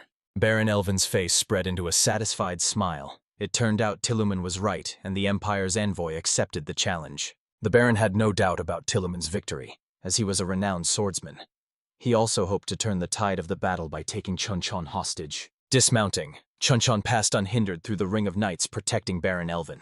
Roaring fiercely, Tillman drew his sword, and its blade immediately was engulfed in a bright glow. Rizel even opened his mouth in surprise, for it was an aura. What was a man with the rank of royal guard doing in such a wilderness? Chunchon also drew his blade and urged Tillman to attack, while Rizel advised dodging the attacks, since the opponent possessed an aura. But it was already too late. Tillman raised his blade and rushed into the attack, intending to end the fight with a single strike. Chunchon managed to react. There was a clang of metal, and Tillman's sword split in half. Tillman stared in horror at what was formerly called a sword. He could not understand how this could have happened. The sword of Chunchon radiated an aura, although he did not even direct it. Baron Elvin rushed fearfully to his knight, trying to find out if he was all right. But to his surprise, Tillman did not respond, frozen in place. Approaching closer, Elvin cautiously touched the knight. Tillman made gurgling sounds, and then his body split into two equal halves. Warm blood splashed onto the Baron. Stepping back, he collapsed to the ground. His face was distorted with a grimace of horror. Above him immediately loomed the terrifying figure of Chunchon. At that moment, he looked more like a monster than a man. Out of fear, Baron Elvin even wet himself. Rizel, who was carefully watching the duel, finally realized that the invisible surge of mana at the moment far exceeded a simple aura. That was why Tillman lost. Turning around, Chunchon gave the order for the army to return home, and the soldiers marched back in formation. Slowly trailing behind, Rizel pondered what kind of place this was. The Goguryeo Empire? The sun was already high in the sky, and the riders still continued their journey. Among the warriors was Rizel. He was lost in thought and noticed nothing around. Rizel knew better than anyone what was happening on the continent. but he had never heard of an army with such military power as the warriors of the Goguryeo Empire. Uru, noticing the teacher's inner turmoil, rode up to him and asked what was happening. Then Rizal decided to ask after all. From where exactly did the Goguryeo troops come to the continent? Uru did not quite understand the essence of the question, since it was obvious that they came from the Goguryeo Empire. But Rizal meant something slightly different. He was more interested in exactly where the empire was located. Here Uru pondered. They had just been sailing on the ship for 3 days, that's all. Rizal, however, knows his camp's location, so why such questions? Of course, Rizal already understood that the interlocutor was not particularly smart, since the lake is quite a closed body of water. So how did they sail for 3 days? This question stunned Uru, so he had to explain in detail how they broke through the raging sea. Hearing the story, Rizal was amazed at how the warriors could get caught in a storm and end up in the lake of the Laganza Mountains, yet he still had some suspicions. Finally, the horsemen reached the fortress gates, and one of the warriors, announcing the arrival of the great Saji, immediately demanded the guards to open the gates. When the gates were already open and the procession was ready to enter the protected territory, a cry suddenly came from the forest, growing louder and louder. The source of such a loud sound turned out to be Kvaerion, who, bursting out of the forest, rushed towards Chunchon. Running up, he immediately dropped to one knee and reported that troops had set out from the city to capture the peasants, so it was necessary to urgently gather forces. Having listened carefully to the report, Chunchon, measuring Kvaerion with a dissatisfied look, did not deign to answer him. Then Kvaerion, lowering his head again, said that he had ridden day and night without rest to report this to the great Sage. Nevertheless, Chunchon, without uttering a word, moved towards the fortress. Kvaerion, not understanding, remained watching him go. Buru immediately drove up to him and explained that they had just returned after killing all the enemies, so Kvaerion was late with the report. Buru also advised Kvaerion to change clothes, as he looked extremely miserable. The sun was already setting when Kvaerion appeared before Chunchon and reported everything that had happened to him during that time. How he bravely killed all the pursuers and then managed to escape from 1,000 orcs who were chasing him. Nevertheless, Chunchon was not impressed by the story. Kvaerion simply threw away everything he had bought with the money earned from selling the skins they had collected for months, and just ran away. Only now did Kvaerion fully realize how his feet looked from the outside, and began quietly cursing Baron Elvin, because of whom he got into such trouble. Hearing the Baron's name, Chunchon ordered Huigaram to immediately bring the prisoner. A few minutes later, 2 guards brought Baron Elvin. He looked miserable, his hands were tied, and his nightshirt still smelled of urine. Despite his situation, Baron Elvin immediately stated that a nobleman of the kingdom should not be treated this way. According to international law, he must be treated according to his status. Then Chunchon gave a meaningful look to the old mage as if asking if this was true. And Rizal immediately nodded, confirming every word of the Baron. Since decorum demanded it, Chunchon nevertheless decided to give Baron Elvin a worthy reception. As ransom, the Baron offered 1,000 gold coins. Moreover, he could ask the king to grant independence to this region. The proposal made this great Saju think, because they really needed a place where they could settle down. So the phrase about independence sounded very timely. Moreover, Baron Elvin understood that the army of the Goguryeo Empire had not yet sworn allegiance to anyone, so he was ready to take them under his command. Hearing this, Buru and Uru immediately drew their weapons, intending to behead the insolent who dared to defy their ruler. But Chunchon quickly tempered their ardor, strictly ordering them not to dare be rude to Baron Elvin. Reluctantly, the brothers still had to obey. Chunchon immediately returned to the Baron's proposal. Elvin also promised to ensure them the best reception. And then the great Saja pondered, while Baron Elvin began to rejoice mentally, for if he played everything correctly, he would not only get out of here, but also receive elite troops. Finally, after thinking everything over carefully, Chunchon apologized to Baron Elvin for the inconvenience caused and ordered the guards to release him immediately. Rubbing his numb hands quite a bit, Baron Elvin said that for a talent like Chunchon, he was ready to endure even greater troubles. The great Saja thanked the Baron again for his boundless generosity. But, as it seemed to him, there was still one more problem. Chunchon was worried that his subordinates might encounter the Baron's soldiers on his lands, and that this could escalate into a serious conflict. But Baron Elvin assured that it was not a problem, since now only the guard remained on his territory. Moreover, he personally commands it, so no problems should arise. Chunchon was also worried about the provisions, because the large number of warriors could cause problems with them. But even this the Baron did not consider a problem, for his estate had enough supplies to support an army for more than half a year. Satisfied with the answers, Chunchon thanked Baron Elvin once again and suggested he rest. When the formalities were over, Chunchon ordered the guards to remove the communication ring from the Baron's neck. As soon as the guards carried out the order, and the Baron could no longer understand what those around him were saying, the great Saja ordered Elvin to be taken to the captive peasants. The guards nodded affirmatively and immediately escorted Baron Elvin out the door. As soon as the order was executed, Rizel immediately asked why Chunchon acted this way, since the Baron would surely be beaten to death there. Smiling quite contentedly, the great Saja replied that if Baron Elvin died, then that was his fate. Then he ordered Huigaram to gather the army. The day after tomorrow morning they would set out. He only nodded affirmatively. Rizel did not quite understand why Chunchon needed soldiers, since there were almost no troops left on the Baron's territory. A malicious smile ran across Chunchon's face. In fact, he wanted Kaverion to return the principal amount in interest for the lost cart. Moreover, since there were almost no troops left on the Baron's territory, they had a chance to make a good profit, because the most fun in war is looting. When the cage door slammed shut, Baron Elvin was beside himself with anger. How dare these ragamuffins treat their future lord this way? The guards, not deigning to answer the Baron, withdrew. Then the Baron supposed that perhaps it was some kind of mistake. But realizing the harsh reality, Baron Elvin kicked the wooden bars of the cage in frustration. Do these savages even understand how things are done? Looking around, the Baron finally realized that he was not alone in the dungeon. A couple of dozen eyes cast an unfriendly glance at Elvin. These were the very plowmen whom Elvin had personally captured not long ago. The irony being that the Baron himself ended up in captivity. The prisoners did not react at all to the Baron's appearance. Only their gaze revealed all the hatred that the people felt towards Elvin. A stocky blond man took out a wineskin and was about to properly quench his thirst, but Elvin immediately demanded the wineskin for himself. The man did not utter a word and looked contemptuously at Baron Elvin, but did not move from his place. The Baron was annoyed by the peasant's stupidity.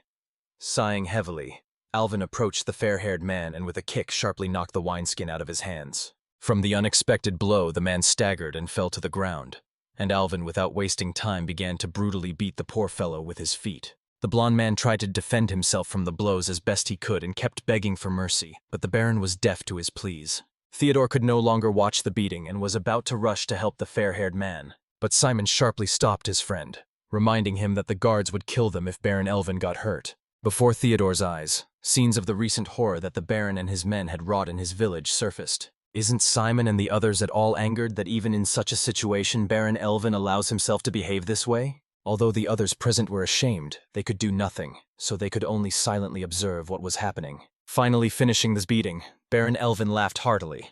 Even now he was above all these nobodies. Theodore was not satisfied with this state of affairs. Breaking free from Simon's grasp, he jumped at the Baron and struck him in the face. From surprise and audacity, Baron Elvin did not manage to defend himself. Blood immediately poured from his broken nose, and staggering, Elvin fell to the ground, painfully hitting his head on the wooden bars. After regaining some composure, Baron Elvin began to scream for the guards, but no one intended to come at his cries. Turning around, the Baron smiled kindly as much as his battered face allowed and asked for forgiveness. But Theodore did not want apologies. He wished for Elvin to atone for his guilt with death. And raising his hand, he began mercilessly beating the Baron. The next day, all those who were in the cage stood before the great Saja, who together with his advisors, was seated on a wooden platform. The guards also brought Theodore, whose hands were tied. Beside the covered cloth lay the mutilated body of Baron Elvin. Glaring sternly at the man, Chunchon inquired why Theodore had killed the Baron, but Theodore only silently looked at Chunchon. Then the guards, deciding that it was too bold not to answer the ruler, knocked him to the ground and began kicking him. When the guards finished, Chunchon repeated his question again, to which Theodore replied that he simply destroyed the enemy. This answer pleased Chunchon, and a satisfied smile lit up his face, for revenge is the right of every person. Then he asked everyone who was in the cage who among them had raised a hand against Baron Elvin. Theodore cried out in despair that only he was involved in the death of Baron Elvin. All the others tried to stop him. That was enough for Chunchon. The guards immediately grabbed Theodore and dragged him away. Buru immediately followed them. The great Saja, smiling, said that the life of one nobleman is worth more than the lives of 10 parasites, and that is exactly what the prisoners are. Therefore, Chunchon offered the other 9 parasites to die voluntarily, and the rest he would turn into slaves. Although the great Saja offered life to all the others in exchange for 9 sacrifices, no one volunteered. Suddenly Simon rose from his knees and, despite his family's protests, asked if it was really impossible to manage with only them. But Chunchon firmly decided that there must be 9 sacrifices. When the guards were taking Simon away, he turned to the great Saja. He hoped that even if the required number was not reached, his family would still be spared. When Simon disappeared from sight, Chunchon again addressed the crowd. There were still 8 people left. One by one, the men stood up and offered themselves as victims. But when there were still 4 volunteers to be gathered, the crowd suddenly fell silent. No one else wanted to die. People shamefully hid their eyes. They were ashamed of their weakness. Chunchon was very dissatisfied with this outcome. He ordered Huigaram to provide housing and means of subsistence for the families of those who sacrificed themselves. From now on, they will become subjects of the Goguryeo Empire. As for the rest, Chunchon ordered them to be locked back in the cages. Every single one of them is now a slave. Finally coming to his senses, Theodore, not fully understanding what was happening at all, tried to get up, but a sharp pain below his back made him lie down again. Looking around, Theodore noticed Varon sitting near his bunk and tried to find out from him what was going on. Varon, smiling, explained that it was all a test. Everyone who volunteered to sacrifice themselves became people of the Goguryeo Empire along with their families, while the rest became slaves. Theodore was extremely surprised by this turn of fate, as he was sure he had died. After all, the pain he felt before losing consciousness was real. It seems Chunchon never intended to kill anyone, but only wanted to check if there was even a drop of will in the peasants. However, to make everything look real, Buru gave each of the victims a jab with the axe blade in the butt. The next day, Buru and Sarah, sitting on a stone, watched as the slaves, under the guard's supervision, worked the field. Suddenly, Sarah decided to ask why these people decided to become slaves. At first, Buru thought, then answered that the most important thing for a person is the ability to wield a sword. These people refused to take up arms, that is why they became slaves. After all, if a person cannot sacrifice themselves in peacetime, nothing will change when the enemy attacks. Once Burr asked a similar question to the great Sage, to which Chunchon replied that anyone can survive, but not everyone can enjoy freedom. Even wild animals understand what freedom is, and are ready to do anything for it. Therefore, people must always remember why they take the sword in their hands. Just like that, without a reason, it is impossible to become strong. To protect one's freedom, a person must take up the sword, but for that, he must understand freedom. The ghostly cavalry galloped briskly through the forest under the cover of night. Suddenly, an order to stop was heard, and everyone immediately froze in place as one. Rizel, who was also among the horsemen, decided to take the opportunity to rest.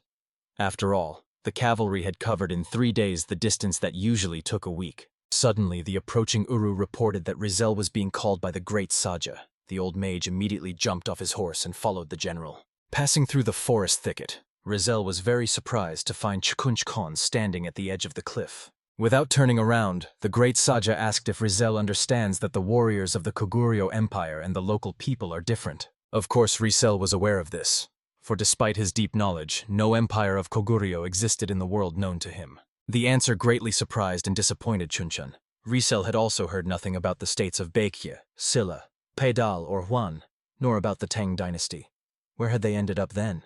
Then Rizel reported that they were on the continent of Haiyan, and ventured to suggest that Chunchon with the soldiers had crossed the interdimensional barrier and ended up in a completely different world. 10,000 years ago, the ancient dragon Besvard traveled the world and marked the coordinates of all the places he visited. There was a spell called teleportation that allowed movement through space between these coordinates. However, the mentioned Chunchon states were not at any of the coordinates, so Rizel assumed that they came from another dimension. The great Saju was very interested in this ancient dragon, how he could prove that he had been everywhere, and why Rizel believed it so blindly. Then Rizel explained that dragons are an ancient great race, which no army in the world can approach. Smiling, Chunchon pointed to the emblem on his chest. It depicted the raven Samjoko, a divine beast that fed on dragons. Passing by, the great Saja advised Rizel to no longer fear strange lizards, for he was the one who would crush them. Going out to his soldiers, who humbly awaited the return of their leader, Chunchon finally realized that they would not return back. A scout squad led by Kaverion skillfully crossed the distance to the fortress gates. Helping each other up, the soldiers managed to climb the wall, and then quickly and quietly approached 2 guards, who did not even notice their appearance. The first guard died quickly. The blade passed through so that the unfortunate man could not even scream. Kaverion quickly covered the second guard's mouth, putting a finger to his lips to signal that the guard must not make a sound if he wanted to stay alive. The guard nodded affirmatively. Kaverion promised to leave the guard and even fulfill any of his wishes if he honestly answered how many guards were on the territory. As soon as Kaverion withdrew his hand, the guard immediately reported that there were 12 guards in total and another 5 in reserve in the building behind the wall. Satisfied with the answer, Kaverion inquired what the guard wanted. Embarrassed and hesitating, The guard asked for mercy, but after a moment's thought, he asked for some money and a horse to get away from here. Kverion agreed without a shadow of doubt, and a joyful smile lit up the guard's face. He could hardly believe his luck. But the smile immediately disappeared when Kverion's blade pierced the guard's chest. A light signal was sent from the fortress wall to the horsemen hiding in the forest thicket. Seeing the signal, Chunchon ordered to move quietly and quickly. They planned to attack only Baron Elvin's estate. Touching ordinary people was forbidden. Kverion's reconnaissance squad quickly dealt with all the guards on the fortress wall and raised the grate. Therefore, the horsemen infiltrated the late Baron Elvin's estate without any problems. Chunchon praised Kverion and his squad and gave the order to move to the next gate. The soldiers immediately rushed to carry out the order. As soon as Kverion and his men disappeared from sight, Chunchon divided the horsemen into squads, which were to disperse and move toward the castle. If the squad suddenly encounters a patrol, eliminate on the spot without unnecessary talk. As soon as the squads reach their positions and hear the signal horn, the assault on the estate can begin. As soon as the orders were given, the horsemen moved towards the castle, trying not to make unnecessary noise. Meanwhile, Rizal, together with a small detachment by order of Chunchon, remained in the forest until the battle ended. His task was to determine what among all the loot had the greatest value, for Chunchon had stormed the estate solely for profit. Moreover, Rizal needed to find books and maps that would help Chunchon and his people survive in these lands. Sitting by the campfire and thoughtfully gazing into the flames, Rizal came to the conclusion that Chuncheon had indeed decided to settle in these parts. Suddenly, a strange sound resembling the whistle of a released arrow was heard. At first, Rizal and the other soldiers thought it was the signal to start the assault. But suddenly, Rizal's eyes widened with horror when he finally realized what was the source of that sound. Without unnecessary explanation, he sharply dashed to the horses, simultaneously ordering the soldiers to immediately move out to the castle. Of course, the soldiers did not understand why there was such a rush all of a sudden, but they did not contradict or stop the mage. Untying the horse, Rizal scolded himself for his carelessness. He could not have imagined that there was a liaison mage in the castle. The soldier nearby tried to calm the old mage, assuring that they would deal with the mage before he delivered the message. But Rizal was clearly not satisfied with such a turn of events. Mounting his horse, he galloped with all his might towards the estate. Soldiers hurriedly began saddling their horses. Of course, Rizal understood perfectly well that it was necessary to stop the mage before the news reached the capital. Otherwise, no one would leave here alive. The phantom cavalry, led by Chunchon, still managed to break through the main gates of the castle and burst into the adjacent territory. But a unit of spearmen immediately came out to meet the cavalry, and a fierce battle ensued. The defenders, caught off guard, defended themselves as best they could, but the numerical advantage was not on their side.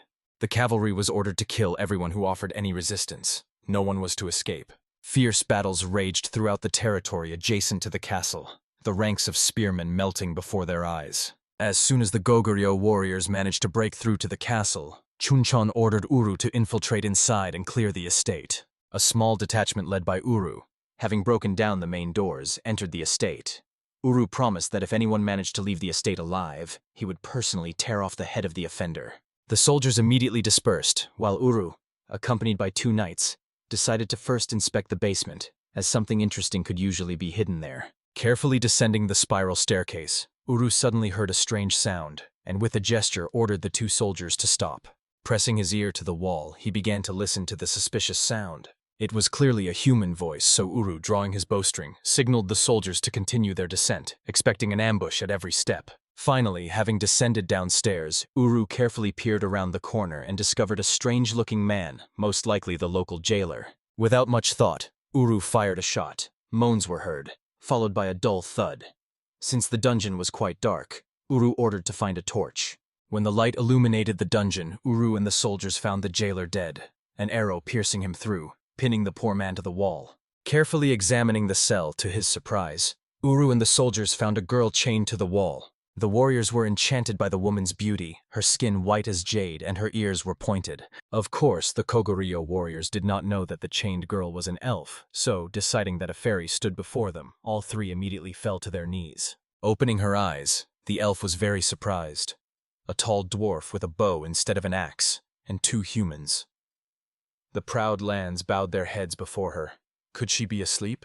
Meanwhile, the battle on the estate grounds was over. Most of the guards were killed. Some surrendered. Huigaram approached Chunchon and reported that they had killed everyone who even remotely resembled Baron Elvin's kin, and as proof showed a severed head. The great Saja was satisfied and ordered the bodies to be gathered. Suddenly, accompanied by soldiers, Rizal burst onto the estate grounds. Chunchon was extremely surprised by the appearance of the old mage, as he clearly had not given a signal.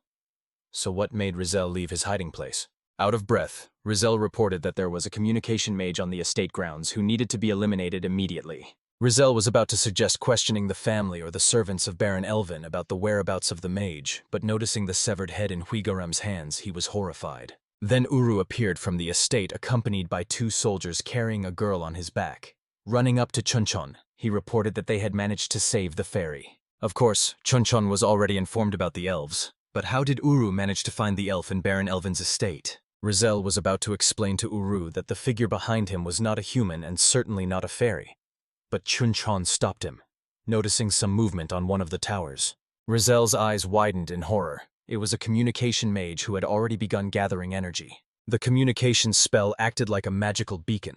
The capital would instantly learn of their appearance, and judging by the mana, the mage could no longer be stopped. Chunchon smiled at Uru, and he understood everything without unnecessary words. Carefully lowering the bewildered elf to the ground, Uru took careful aim. But Rizal objected that it was impossible to hit from such a distance. Even an elf could not manage that, so the only option was to run.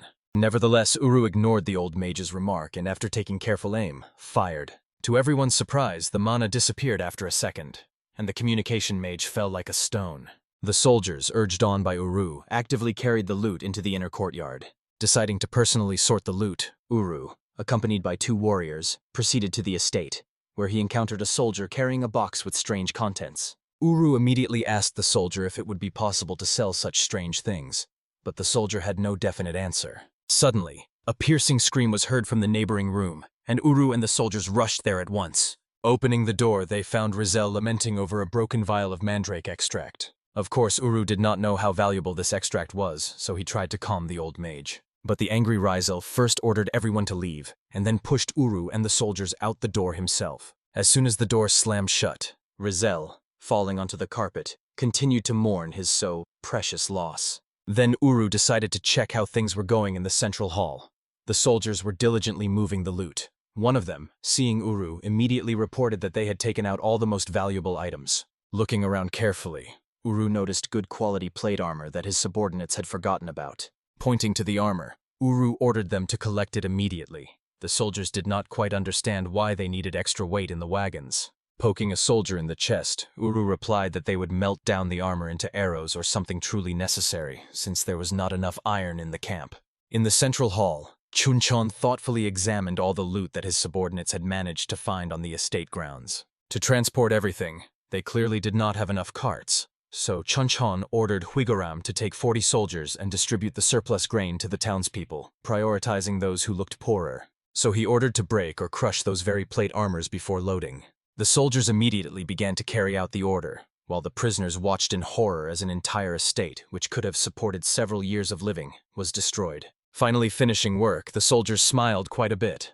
Unexpectedly, a noise was heard near one of the walls surrounding the estate. Suddenly a hand appeared from under the ground, and then from the pit that had formed climbed out a suspicious-looking man in a hood. Shaking off the dirt, the man smirked quite a bit. He had finally managed to sneak onto the estate grounds. Removing his hood, the man only now noticed that several dozen astonished people clad in impressive armor were looking at him. Drawing his sword, the man named himself Gerard Gromov and smiling called the warriors of Koguryo to attack. But to his surprise, not a single soldier moved from his place. Only when Chunchon gave the order to seize Gerard did the soldiers move. Gerard was disappointed by such an attitude towards him. The best mercenaries bowed their heads as soon as they heard his name. He, the most majestic treasure hunter on the continent, one of the top 10 swordsmen, Gerard Thunderous, is greeted like this. But Gerard had barely finished his bravado when about a dozen arrows flying past him pierced the wall. One of them even scratched his cheek. Understanding that the numerical superiority was clearly not in his favor, and the opponents were serious, Gerard, throwing down his sword, decided to surrender. The soldiers, fearing that Gerard might do something foolish, tied him up with weapons pointed at him. And although Gerard had traveled across the entire continent, he saw people with black hair and eyes the color of a raven's wing for the first time. His thoughts were interrupted by hammer blows. The soldiers were destroying another batch of plate armor. Despite being a prisoner now, Gerard tried to stop the soldiers from such barbarism, as the armor was worth a lot of money. Then Chunchon decided to ask him if the armor was really that valuable. Gerard replied that one such set could support an ordinary family for 10 years. Fine engraving and decoration, such armor was not comparable to ordinary plate mail. Such armor was not shameful for a ruler of some state to wear. But the Goguryeo warriors, ignoring his remark, continued methodically destroying the armor. Then Gerard shouted again for the soldiers to stop.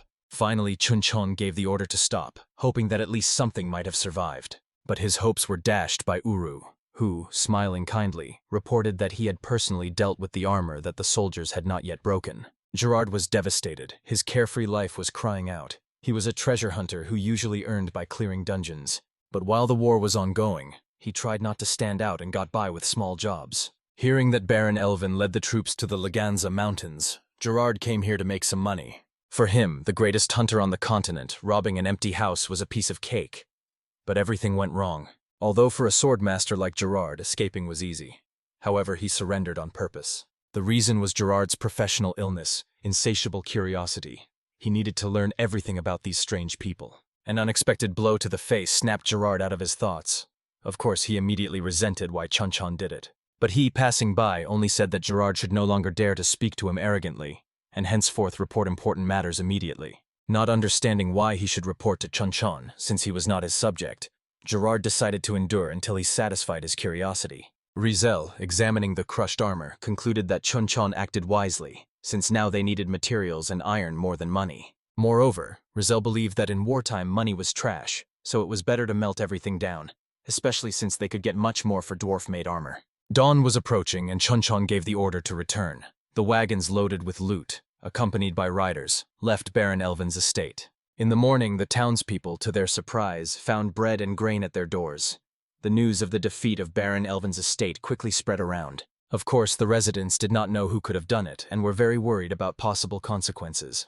Nevertheless, now they had enough grain to survive the winter. Wagons under the guard of the phantom cavalry slowly crossed the forest. Suddenly, one of the wagons, hitting a stone, broke a wheel and the procession was forced to stop. After inspecting the wheel, one of the soldiers rushed to the head of the caravan to report to Chunchon about what had happened. Gerard, taking advantage of the stop, decided to think about what to do next.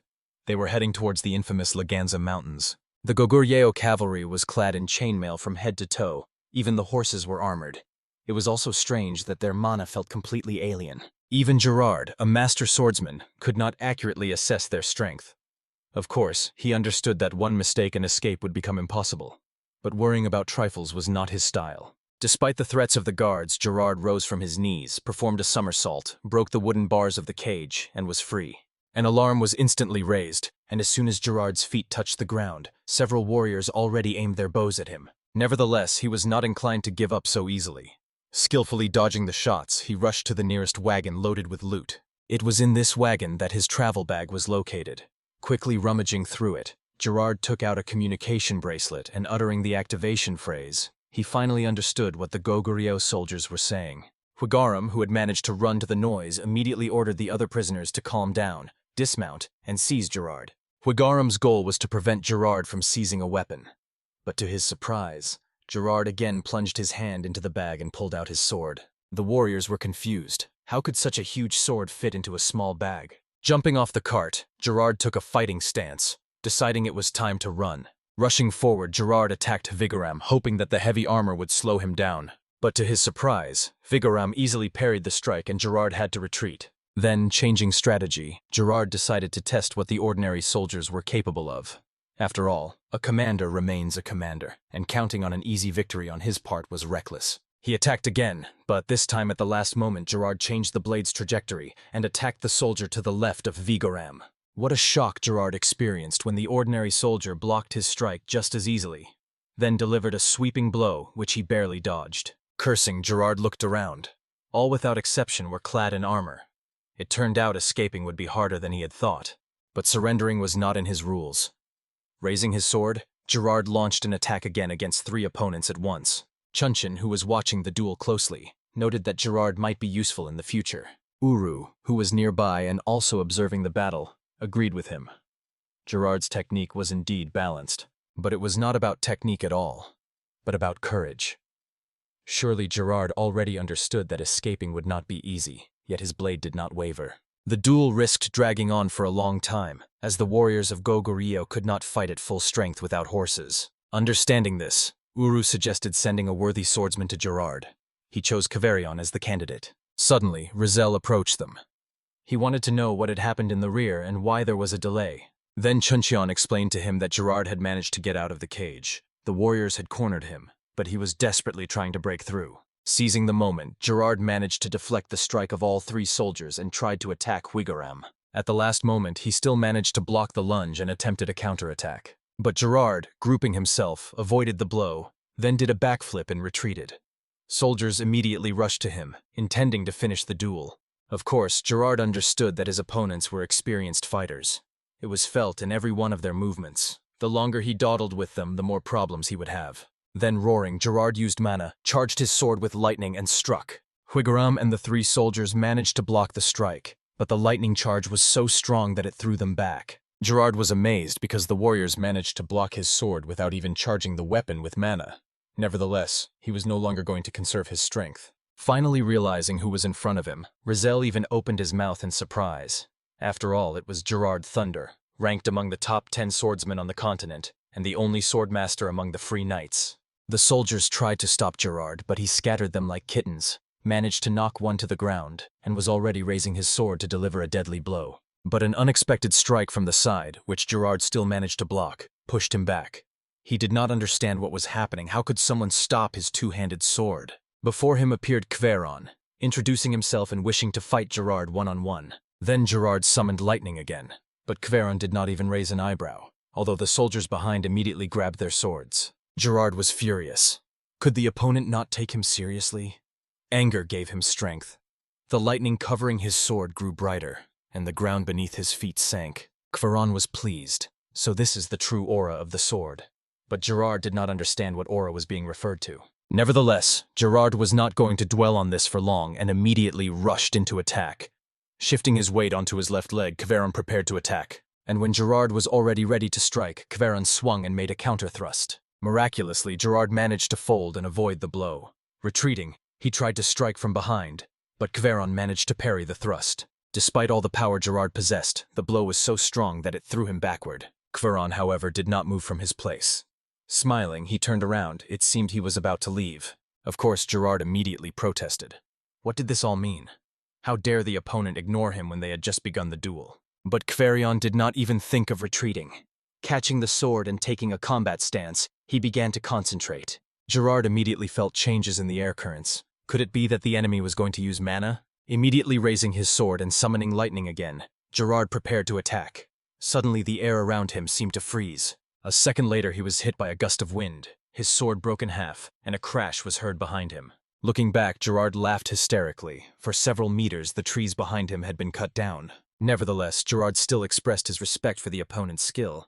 Kveron responded with mutual courtesy. Turning around, Gerard passed by Huigaram and the soldiers, cursing that this stunt had cost him too much. Passing by the cart with crushed armor, Gerard threw the remains of the sword there and returned back to the cage. Comfortably settled on the floor, he gave orders to move forward like a commander. But Chunchon was extremely displeased with the prisoner's behavior and ordered him to come out immediately. For the rest of the way, Gerard, cursing himself for his carelessness, ran behind tied to the cart. Under the cover of night, 3 soldiers carefully sneaked to the edge of the forest and began digging the ground with knives. One of them exclaimed joyfully, and carefully pulled a small clay pot covered with cloth from the ground. Suddenly, a small shadow blocked the moonlight for the soldiers.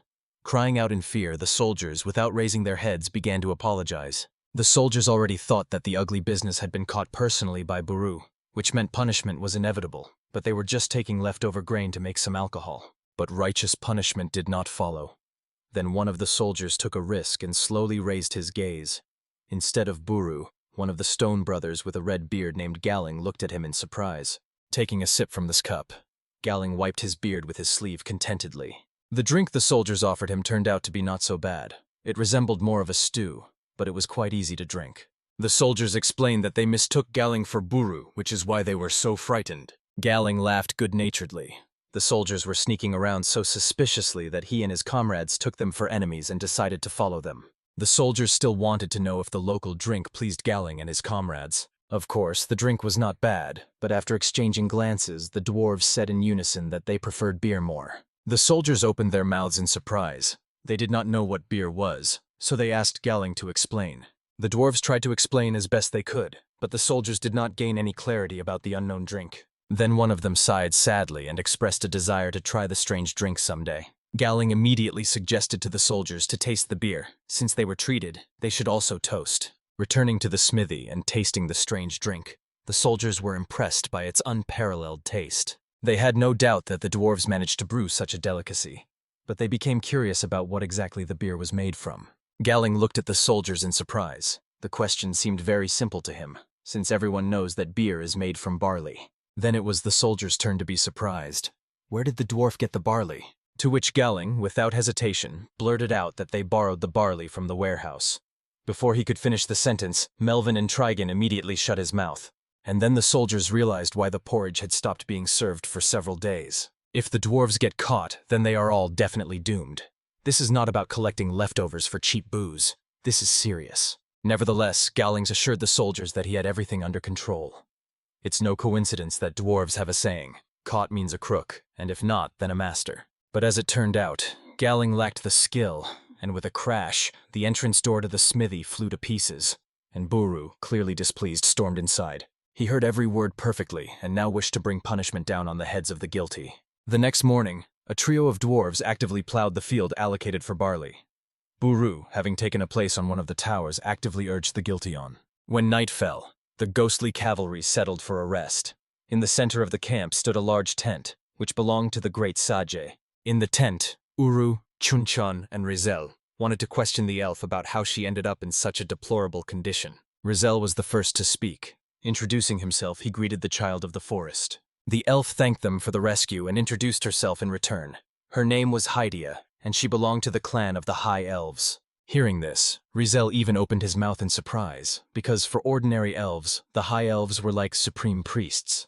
So how did a High Elf end up captive to humans? Then Hydia told that their clan wandered between the settlements of their kin and blessed the newborns. During one of such journeys on the lands of Baron Elvin, she was captured. The Baron's soldiers had a rare artifact, shackles that blocked mana, so Hydia could not escape.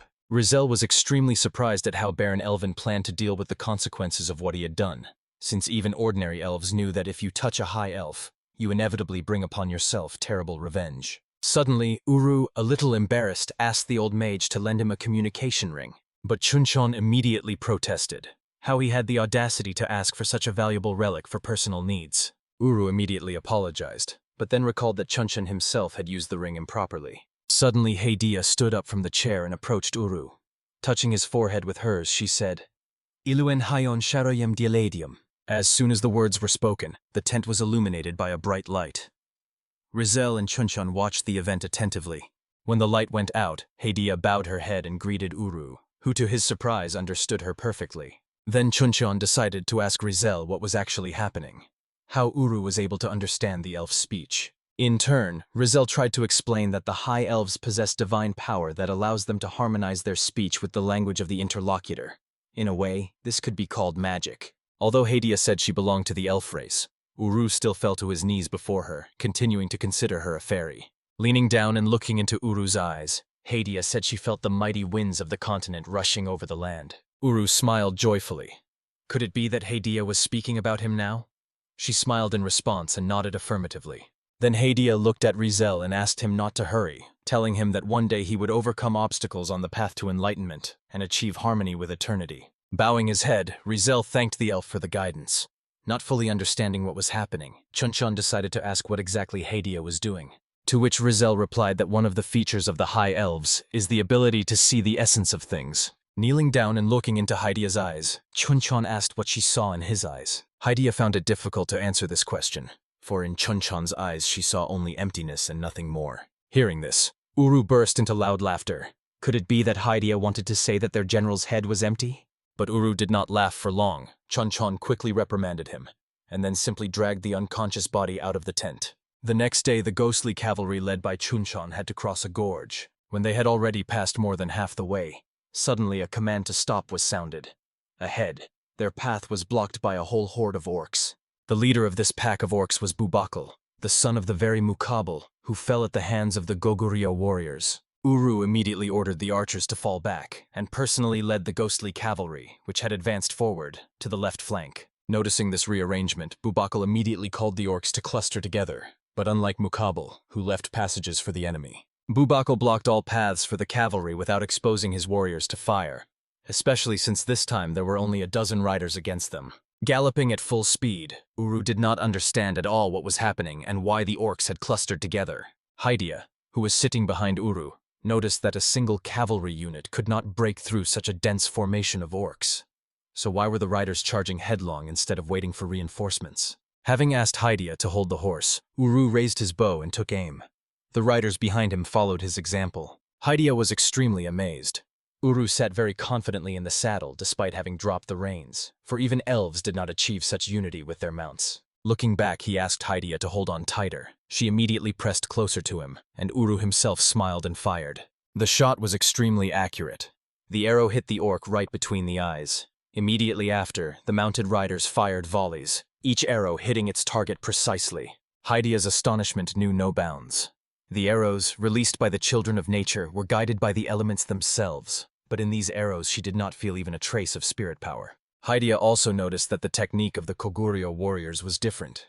Even at full gallop, their arrows flew faster than the elves. The orc formation collapsed. Monsters struck by arrows fell, trampling those who were still standing. Falling to the ground, Bubakal could not believe that humans were capable of shooting a bow at full gallop. Before Bubakal was forever buried under the bodies of his comrades, he saw his father's face one last time. Those who still managed to survive in this hell were immediately caught by the riders, leaving no chance for the orcs. But the most surprised by this battle tactic was Gerard, for he had never before seen heavy cavalry shoot bows while mounted. Even imperial knights were not capable of this. Finally, Gerard realized that all 150 Goguryeo warriors were knights, and each of them was at least equivalent to a son of the sword. Those who took the path of the sword began as squires, and then became skilled swordsmen. When they mastered the aura, they were called sword warriors, and then sons of the sword. The final level was the swordmaster. There were only 15 such people on the entire continent, including Gerard himself. That is why Gerard was so astonished, because even if you gathered all the sons of the sword on the continent, there would barely be 200 of them. Trailing behind the wagon, Gerard was lost in thought. The Laganza Mountains are one of the harshest places to live, so how could a whole state arise in such a wilderness? Not noticing that the wagon had stopped, Gerard, still immersed in his thoughts, painfully bumped into it. Rubbing the bruised spot, Gerard wanted to protest why they had stopped. But raising his gaze, Gerard opened his mouth in surprise. In the middle of the Laganza forest stood a fortress. A message about the arrival of the great Saji sounded, and the guards immediately opened the massive wooden gates. Entering the fortress grounds, Gerard was stunned. On both sides of the road for a long stretch stood soldiers fully clad in armor, as if they had come out to meet their leader. Buru bowed his head to greet Chunchon, who carefully inspected the surroundings and was pleased. Finally, this place began to look like a real village. Smiling quite a bit, Buru looked at the 3 dwarves behind him, whose appearance left much to be desired. Noticing the dwarves, Chunchon asked what had happened to them. But Buru assured that there was nothing to worry about. They just had to work a little on their upbringing. Finally, Buru noticed Gerard tied behind the cage and decided to inquire who this grimy ragamuffin was. Nodding at Gerard with a disapproving look, Chunchon explained that he was a tomb raider who also wielded a sword quite well. Buru's eyes widened in surprise. Could it be that he heard words of praise from the mouth of the greatest Saji himself? Approaching closer, Buru decided to find out the name of the one Chunchon praised so highly. Gerard introduced himself, but instead of a greeting, he received a blow right to the jaw. Not understanding what was happening at all, Gerard tried to retreat, but Buru skillfully tripped him and knocked him to the ground.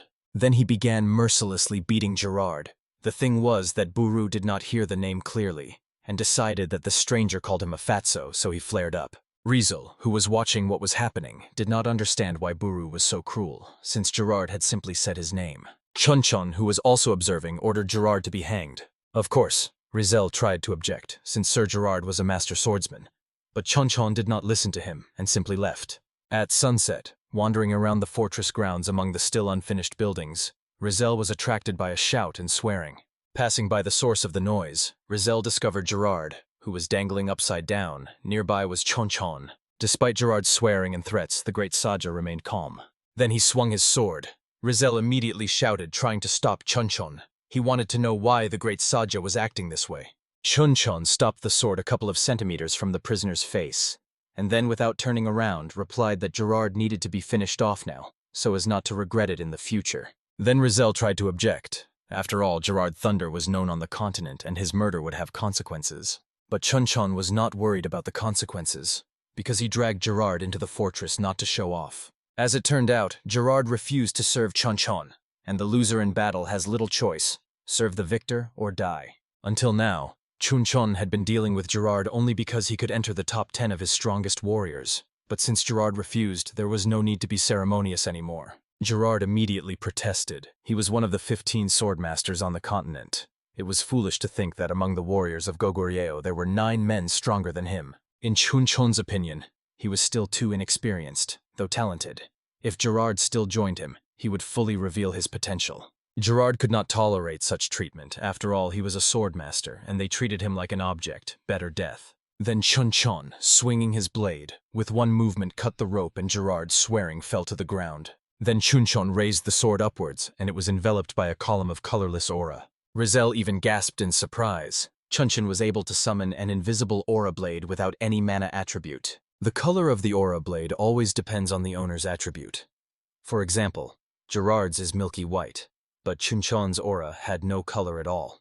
Just a shimmering transparent blade, almost 5 meters long.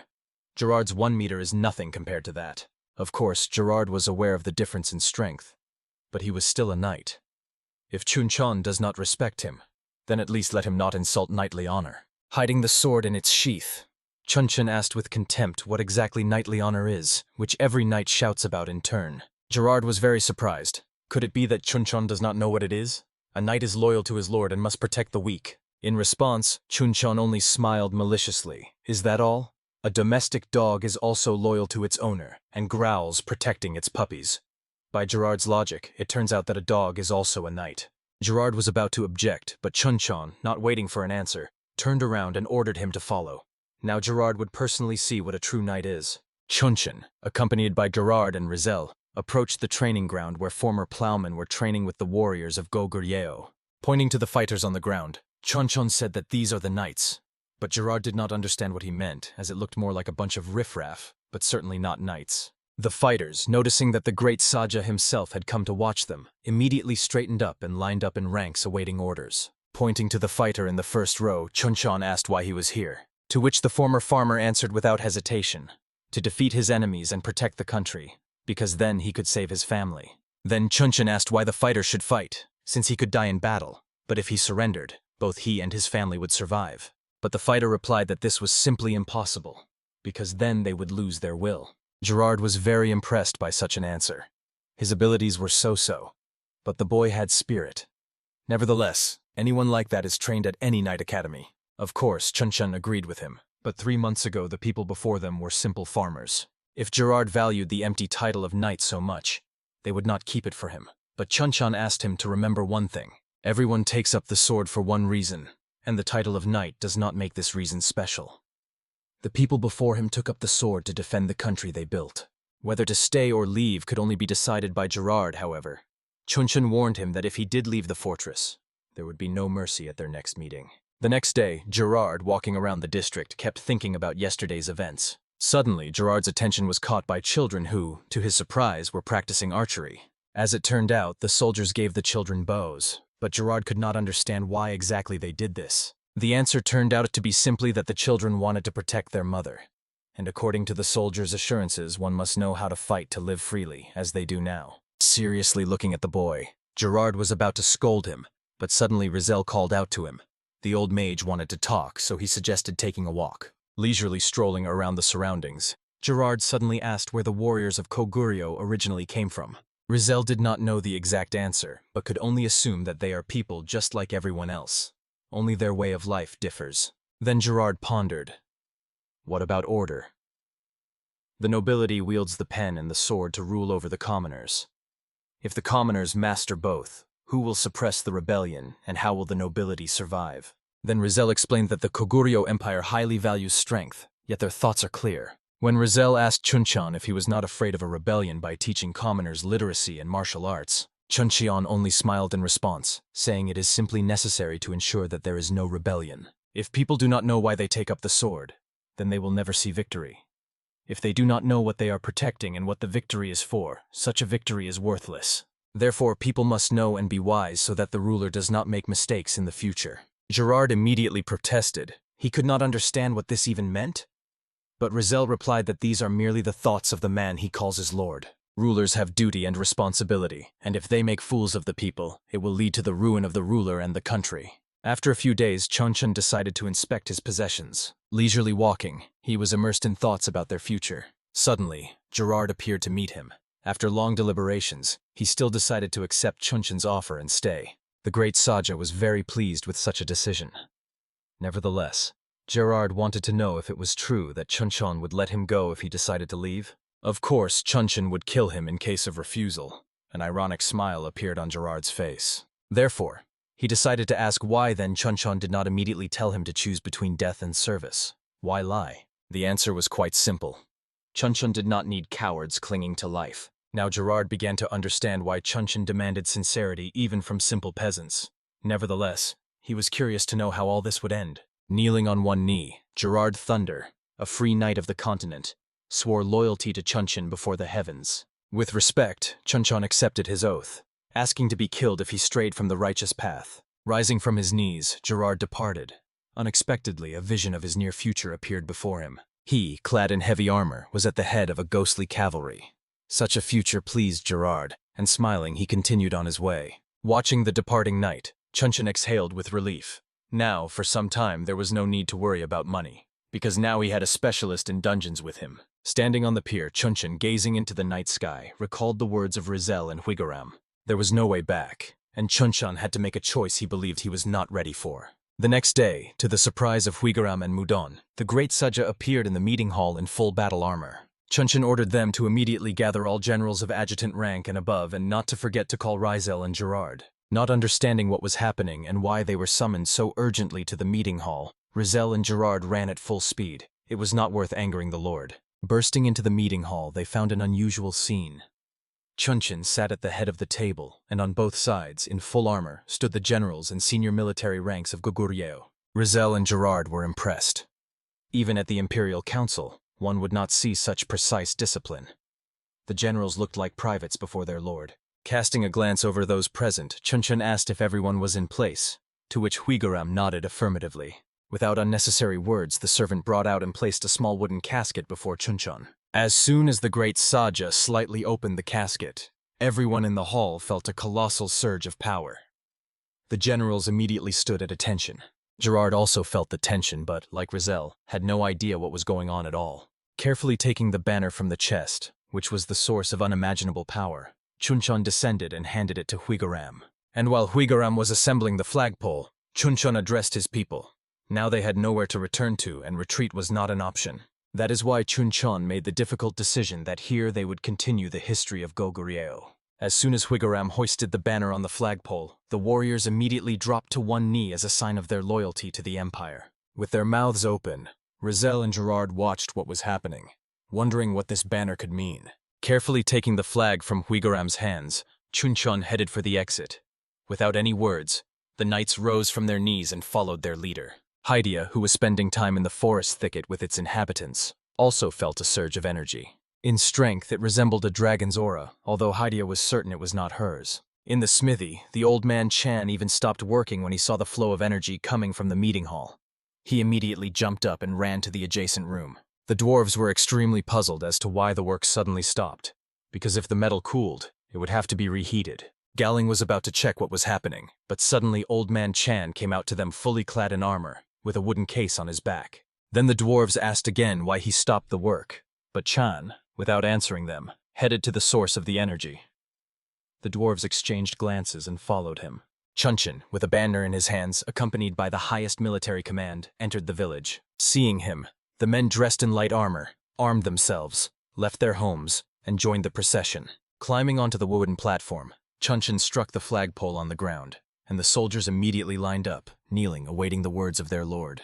Then the great Saja spoke. He is the son of a concubine and a proud descendant of Yolja, promising to bring good to humanity. To those who disobey and go into betrayal, He will be merciless and will unleash upon them the iron hammer of justice. Under the banner of the three-legged crow, Chunchon, ascending the throne of Yolja, swore to the heavens to crush enemies with the iron hammer and be a shield for his people until the end of his life. An old man named Chang climbed onto the wooden platform. Kneeling on one knee, he handed Chunchon an open case. From the case, Chunchon took out the symbol of power in the Goguryeo Empire, an elegantly forged sword, which immediately became covered with a priceless aura.